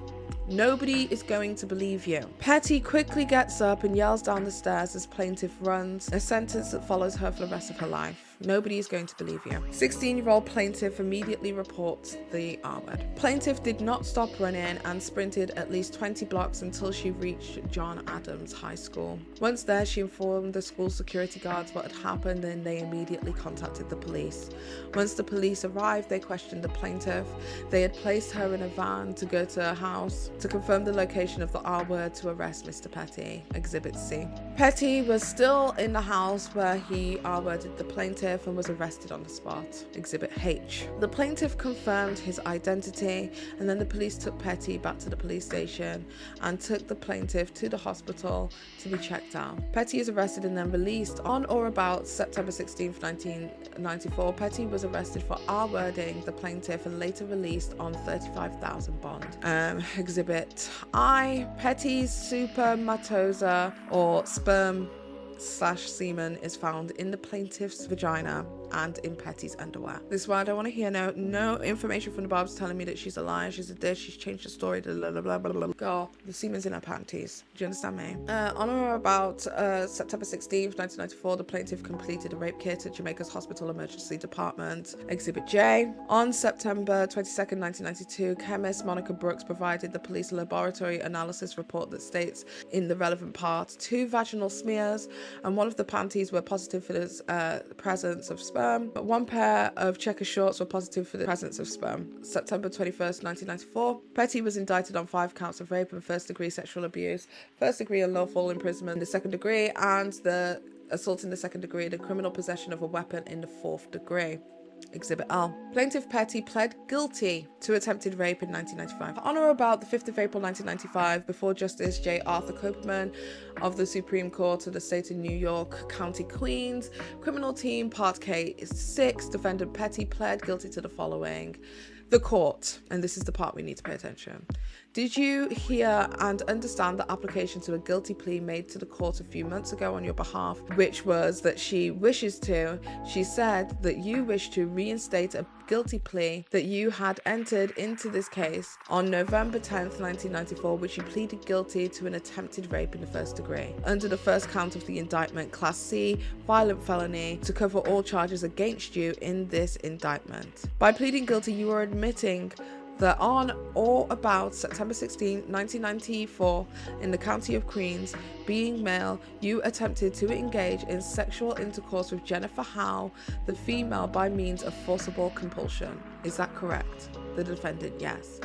Now, where did that take place? 123 40 Elm Street. The court, where is that located address? My grandmother's house. And who were you there with? My grandmother. And Jennifer. Were you in the room alone with her? Yes. What did you attempt to do on that occasion? The defendant. I attempted to R-word her. Did you hold that long knife when you had Jennifer in the bedroom with you? The defendant. Yes. Did you use that when you tried to throw her down on the bed? The defendant. Yes. All in the room? The defendant. Yes. That is upon the information, and that is Exhibit M. As a result of above described conduct, the plaintiff suffered and continues to suffer great pain of mind and body, shock and emotional distress, physical manifestations of emotional distress, embarrassment, loss of self-esteem, disgrace, humiliation, a loss of enjoyment of life, and has suffered and continues to suffer and was prevented and will continue to be prevented from performing daily activities and obtaining the full enjoyment of life. The plaintiff has sustained a loss of earnings and earning capacity. So let me make this clear. Kenneth Petty took a plea deal, did not go before a court and was found guilty, decided to take a plea deal instead, of attempted rape, which is semen was found on his clothes that he was, the boxers it was that he was wearing that day. And she did her R-word kit on the same day that this all took place. I am more inclined to believe that Jennifer is telling the truth about this. This is where the situation gets even worse and even more sick. So we're talking about Megan's Law. It gets even more sick than this, right? So after being emotionally tormented by this whole entire situation, she is now having to take this whole situation to court a second time because of Nicki Minaj's involvement, allegedly according to these court documents that Jennifer is accusing Nicki Minaj as well as Kenneth Petty of. This is what it says. Kenneth Petty and Nicki Minaj intimidate and harass the plaintiff. In 2016, the plaintiff moved to Atlanta, Georgia, where she met her husband, whom she wed in 2018. She was finally beginning to be happy and love herself. In 2018, Anika Tanya Maraj and Nicki Minaj posted that she was doing a turkey giveaway in Queens, New York, Rockaway Boulevard, 147th Street. This attracted much attention given how big of a star Minaj is, since Queens is her hometown. According to the Recording Academy, Nicki Minaj is a female rap artist. According to the Recording Grammy Awards, Nicki Minaj has been nominated for 10 awards and has won none. It's 12 now and 0. Yikes. Kind of petty, not necessary, but kind of funny. According to Instagram, she has over 200 million followers, yada, yada, yada. Towards the end of November, Minaj posted a picture of her and Petty in reply to a comment stating Kenny was 15, she was 16 in a relationship, but go off internet.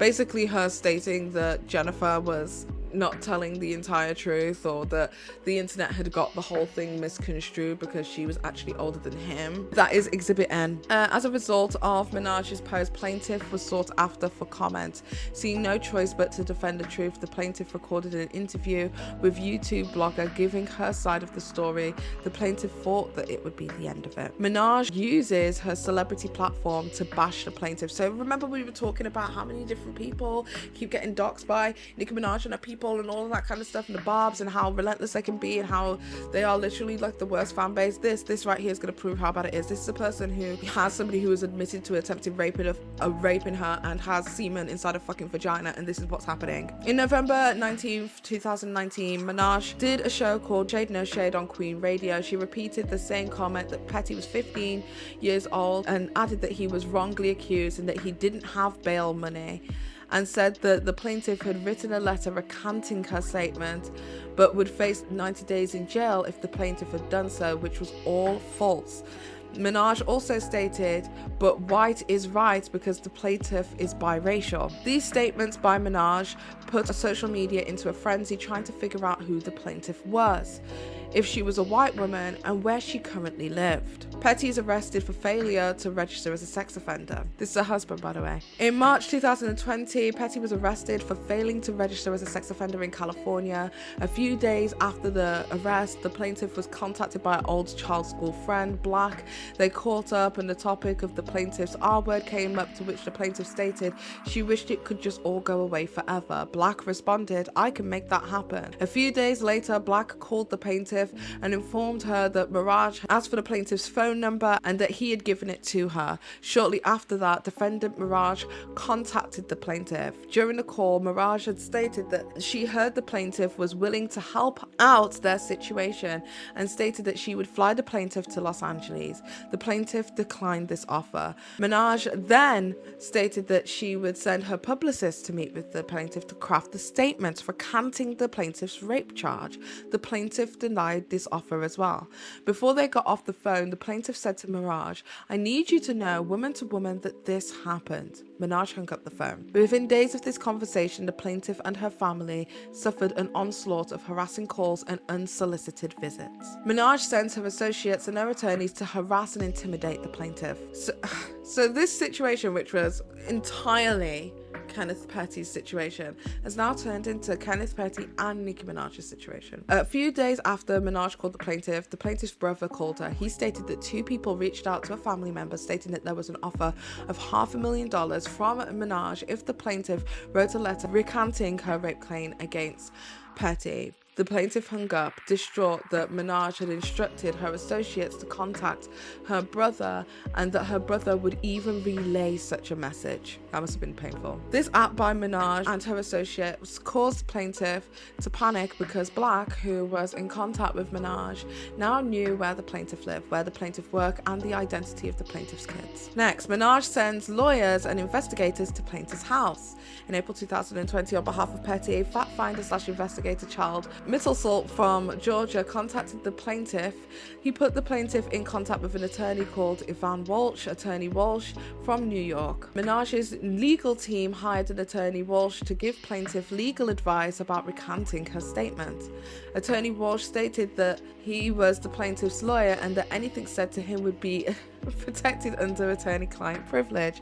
The plaintiff did not know Attorney Walsh and had not contacted him for legal services. Plaintiff told Attorney Walsh, Minaj, that Petty was sending people to her home and to the homes of loved ones to get her to recant her statement that Petty violently R-worded her. The plaintiff told the Attorney Walsh that Minaj and Petty were harassing her. Attorney Walsh promised to help her, but his efforts were lackluster. Minaj sent Black to plaintiff's house. Black continues to receive and relay messages from defendant Petty to plaintiff. For a while, the plaintiff ignores Black's calls. Plaintiff finally answered and he told her that he had good news. Black stated that nothing would happen to the plaintiff if she signed and notarized papers that were in his possession. Shortly after the call, Black appeared in front of the plaintiff's house. To protect her children in her home, the plaintiff met in front of her in his car. While in his car, Black pulled out a green-coloured folder with documents inside. The documents was a written, recanted statement prepared for the plaintiff to sign. Black then pulls $20,000 out of the armrest and places it in the plaintiff's lap. The plaintiff took the money off her lap and placed it on the floor. The plaintiff could not believe that Minaj would take it this far to bribe her. Black even said that Minaj also sends happy birthday videos to the plaintiff's daughter for her birthday as a bonus. Plaintiff suffers. During unsolicited calls, contacts, and communications, plaintiff is having nightmares. The memories began to flood in from the day of her R-word. She begins to experience anger, pain, sorrow, anxiety, trust issues. The plaintiff starts having crime fits throughout and thoughts of paranoia. At the end of May 2020, the plaintiff received a call from her brother who spoke frantically. The brother stated that they knew where she lived and what her daughter does and threatened to have someone else show up at the plaintiff's house if she did not recant her 1994 R-word claim. After receiving this threat, the plaintiff moved in June of 2020. She's changed her phone number, registering a new phone number under her husband's name. Those efforts by plaintiffs were unsuccessful in curbing the harassment and unwanted contact. Shortly after changing her number, plaintiff was contacted by a lawyer who was instructed to reach out to her by Minaj. Plaintiff became paranoid, so she moved again in August of 2020. The United States Marshal contacted plaintiff How. 3 days after moving in August 2020, the U.S. Marshals arrived at the plaintiff's husband's job. She called the U.S. Marshals and they stated that someone had called them to report that the plaintiff was being harassed and that were worried about her safety. The Marshals offered the plaintiff witness protection. The Marshals also confirmed with the plaintiff that the call that she received from California was indeed Minaj. And can I just say, I am reading this out in full because I don't think that anybody else has on here on this platform, and I truly believe it needs to be heard. The plaintiff is contacted by Petty's legal counsel. In September 2020, while visiting her brother in South Carolina, the plaintiff was once again harassed.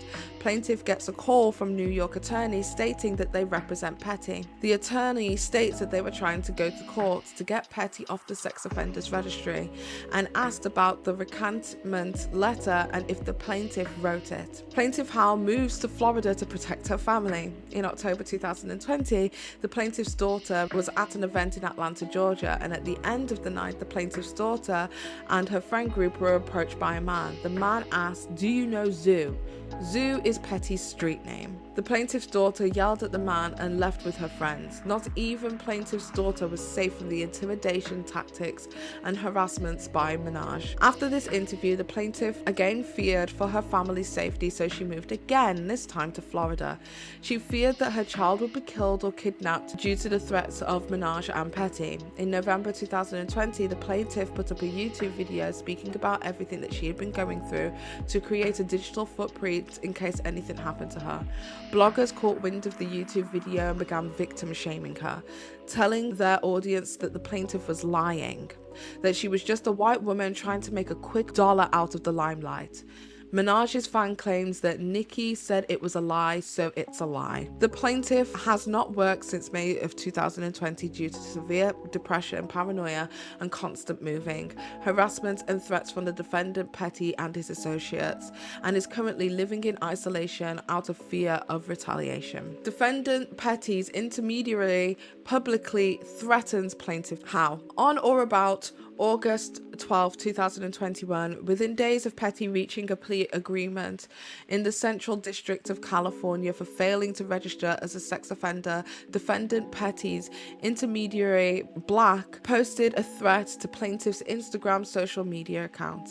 In the post, Black says, "Case is over now," referring to the federal criminal case Petty accepted the plea deal in the Central District of California. The video went on to say, "John Wayne TV coming soon to tell that bitch she will be exposed now. Over 20K, huh? You know you done fucked up. John Wayne TV, you lying ass bitch. 20,000. Black ends the montage of two guns circled with the words, "Be safe out there. Lol." Written in the photo, Exhibit O. In fear of her life and safety, plaintiff filed a police report in Florida and has since moved to another state out of fear of being found and killed by Petty or one of his intermediaries. Now, usually with court cases where there's definitely a financial incentive, they will say, this is how much we want. But they're saying, we're leaving this to be determined by you. We want our court fees, of course, and we want our legal fees paid for, of course. But we want whatever it is that you guys think is appropriate for all of this, you handle it. You tell us what we're entitled to. That's very rare. I don't see that in a lot of legal documents at all. Leads me, at least as a viewer, as an onlooker of this, to believe that it's more than plausible that this individual may have nothing but wanting justice in mind. Quite frankly, Jennifer, you are incredibly fucking strong. I don't know how you're fucking doing it, quite frankly. I don't know if I would have just given up on life at this point, because that sounds absolutely horrendous. So the reason that I bring all of this up is because when that Megan's Law situation took place, what ended up happening even more recently is that Nicki Minaj ended up moving locations in Los Angeles with her family, and Kenneth Petty actually failed to register as a sex offender, and because of that he ended up having like probation or something like that. So Megan's Law really does affect him in a huge way, and with this ongoing court case, which I think is definitely most likely stressing out Nicki Minaj, this bar from Megan Thee Stallion cut a lot more deeper than you would expect. But this isn't the only person that Nicki Minaj has within her immediate circle that is a person who is on the sex offender list. So with that being said, let's take a look at Nicki Minaj's brother, a man who goes by the name of Jelani Maraj. Nicki Minaj's brother, Jelani Maraj, has been found guilty of R-wording a minor. I don't know what better way to tell you that than that. The details of this is really disgusting, and I feel like we've already touched on some very, very heavy topics, but just to let you know, it is horrendous. It was a young girl. According to TMZ, the brother of Nicki Minaj was found guilty of predatory SA against the child and endangering the welfare of a child after R-wording his 11-year-old stepdaughter, who is now 13. Throughout the trial, jurors heard a testimony from the victim and her 10-year-old brother, who was then 8, where he allegedly walked in on Maraj R-wording his sister in the basement of their home. Disturbing details reveal that Maraj allegedly told the victim how to make backdoor S less painful and blamed the child for the attacks.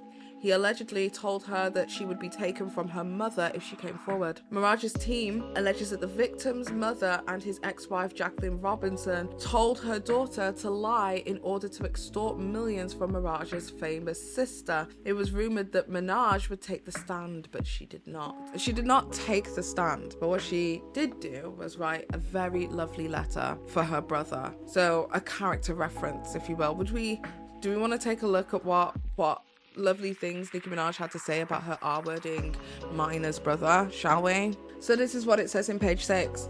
Minaj didn't appear in court to support her older sibling on Monday, but Maraj's lawyer, David Schwartz, read a 2016 letter that the singer wrote in a bid to get her brother a lighter sentence.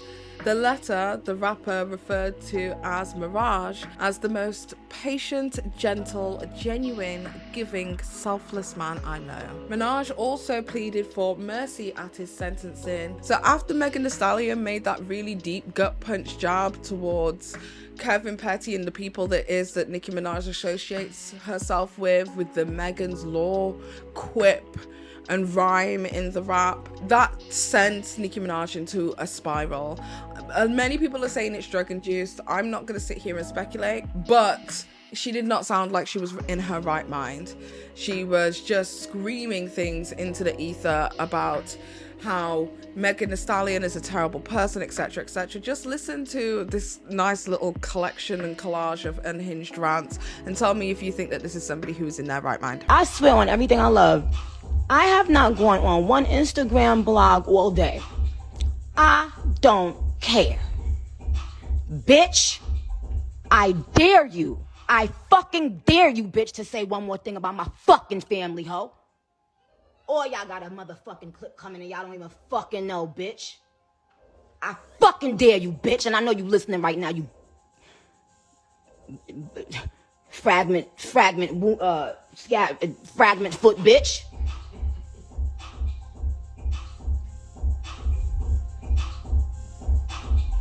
Bullet fragment foot bitch. Bullet fragment bitch. She a bullet fragment bitch. Now listen here, ho. Get up on your good foot. Bitch, I said get up on your good foot, not your bad foot. Fuck was that? A diss or piss? Said it was hiss, I said piss. My fans called it piss. Yo nigga, bitch, said all that shit about you, ho. Yo ex-nigga that just was around you all that. Y'all mad because y'all don't have somebody that loves you and stand 10 toes down behind you. So you bringing up 30-year-old teeth from when this man was a 15-year-old child. You bringing up 30-year-old teeth because no man has ever and will ever fucking love you.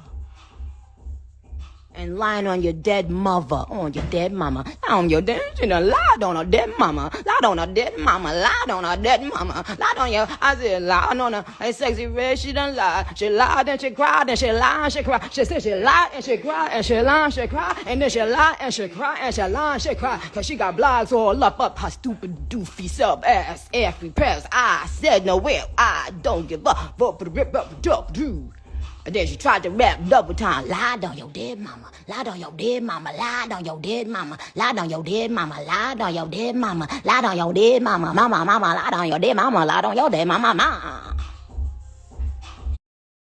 You will not disrespect Papa Bear, you dirty fucking ran through bird ass, bum ass bitch.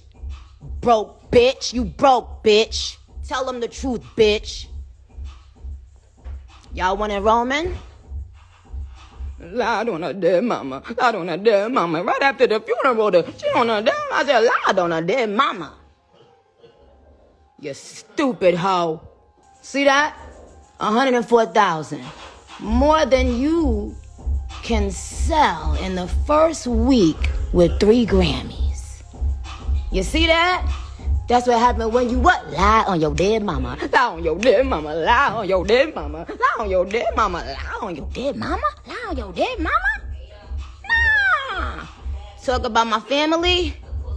What I said. Now, bitch, you gonna learn this year. And all you bitches, I dare you bitches. I dare any of you bitches. And I'ma say it again for the people in the back. I dare you. This woman clearly was jealous from the moment. You could see it on the live. I was so confused.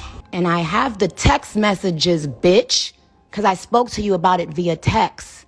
Now, everyone who believed me when I said it, everybody who didn't need proof, oh yes, she's very ungrateful. Very ungrateful, and God is going to expose her and everyone conspiring with her.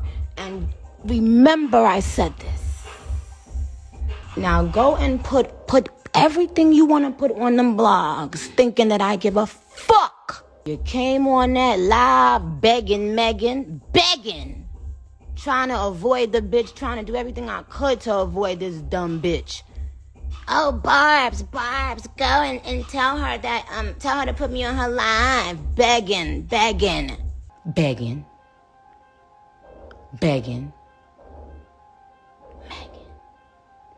begging. Begging.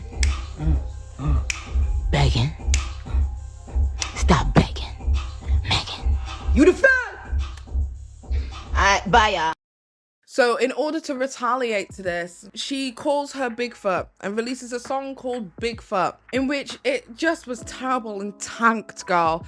It was a terrible song. I think people were very interested in the rap beef, but nobody was really truly interested in like actually listening and thinking about what it is that Nicki Minaj chooses to associate her with. We have gone through a fundamental history of Nicki Minaj constantly attacking people, constantly feeling as if she has to prove herself to people. And she seems to be losing it all, losing everything that's good in her life purely by the associations it is that she chooses to keep around.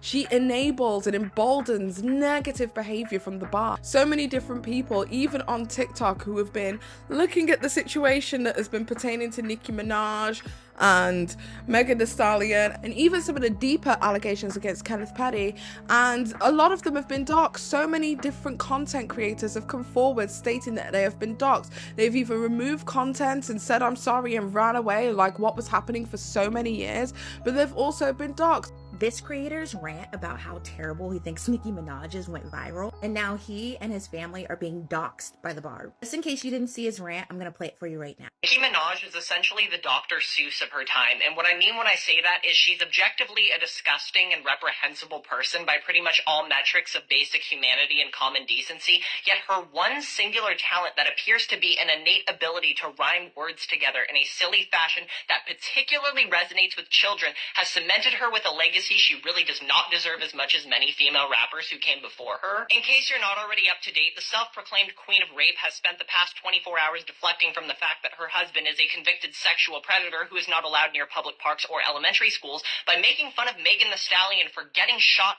as well as referring to her as Bigfoot. It's always amusing to me how Nicki Minaj immediately jumps to making fun of other people's appearances, as if she didn't spend hundreds of thousands of dollars in 2008 getting illegal Craigslist butt injections from some guy in his basement. And not just that, she lied about it for 10 years and only confessed after her ass cheeks were visibly deflating in public and everybody could already tell. And listen, I'm not at all reveling in the fact that she's a terrible person. I was a very big Nicki Minaj fan growing up. Ask anybody who went to middle school with me. I loved her so much I would defend her to anybody who would listen. I saw her doing that, and I was like, finally some real music. However, around 2018, when she started intentionally surrounding herself with sex offenders, I kind of felt fell off the wagon. She was announcing her associations with them faster than she was dropping new music. And it's always especially humorous to me when I see Nicki Minaj as well as her fans attempt to defend her by saying, you only attack the men she associates with for being sexual predators because you don't have anything on her. I beg to differ, Barbs. Because not only are we talking about a woman who once gave a lap dance to a 13-year-old boy, we're talking about a woman who once made a song with a then 16-year-old little twist, in which she says these lyrics. In conclusion, yeah, she's going to hell. Let's hope all that silicone doesn't release too many toxic fumes while she's burning. Since the rant has gone viral, he has deleted the video. And he has posted a new video apologizing and explaining that the Barbs have doxed him, even threatening him and his family. He's considering calling the cops. I can't believe I'm making this fucking video right now, but basically, Nicki Minaj fans are attempting to dox me, messaging family members as well as people who aren't members of my family, sending them shit. Apparently they got somebody's address. I am sorry. I'm so sorry that I disrespected Nicki Minaj. I saw a lot of other people doing it. I thought I'd add my 2 cents. I'm very sorry. I'm autistic. Sometimes things come out a lot harsher than I mean for them to come out. I don't actually think she's like the worst fucking person ever. I do think she's done some things that I don't agree with. Please take it up with me. Come to me. Tell me how much you fucking hate me. Please leave my fucking family members out of it. Please stop sending death threats to fucking children. And here's the thing. I have family members who like Nicki Minaj. I have family members who saw that video and were like, Bela, I don't agree with you. And you're fucking threatening people who agree with you. What kind of fucking sense does that make? I really don't know what else to do at this point. I did not think that video was gonna go that fucking viral. Usually my videos don't go that viral, especially on fucking Twitter. I'm gonna call the cops to try and simmer this down in any way I can. I don't know what the fuck to do.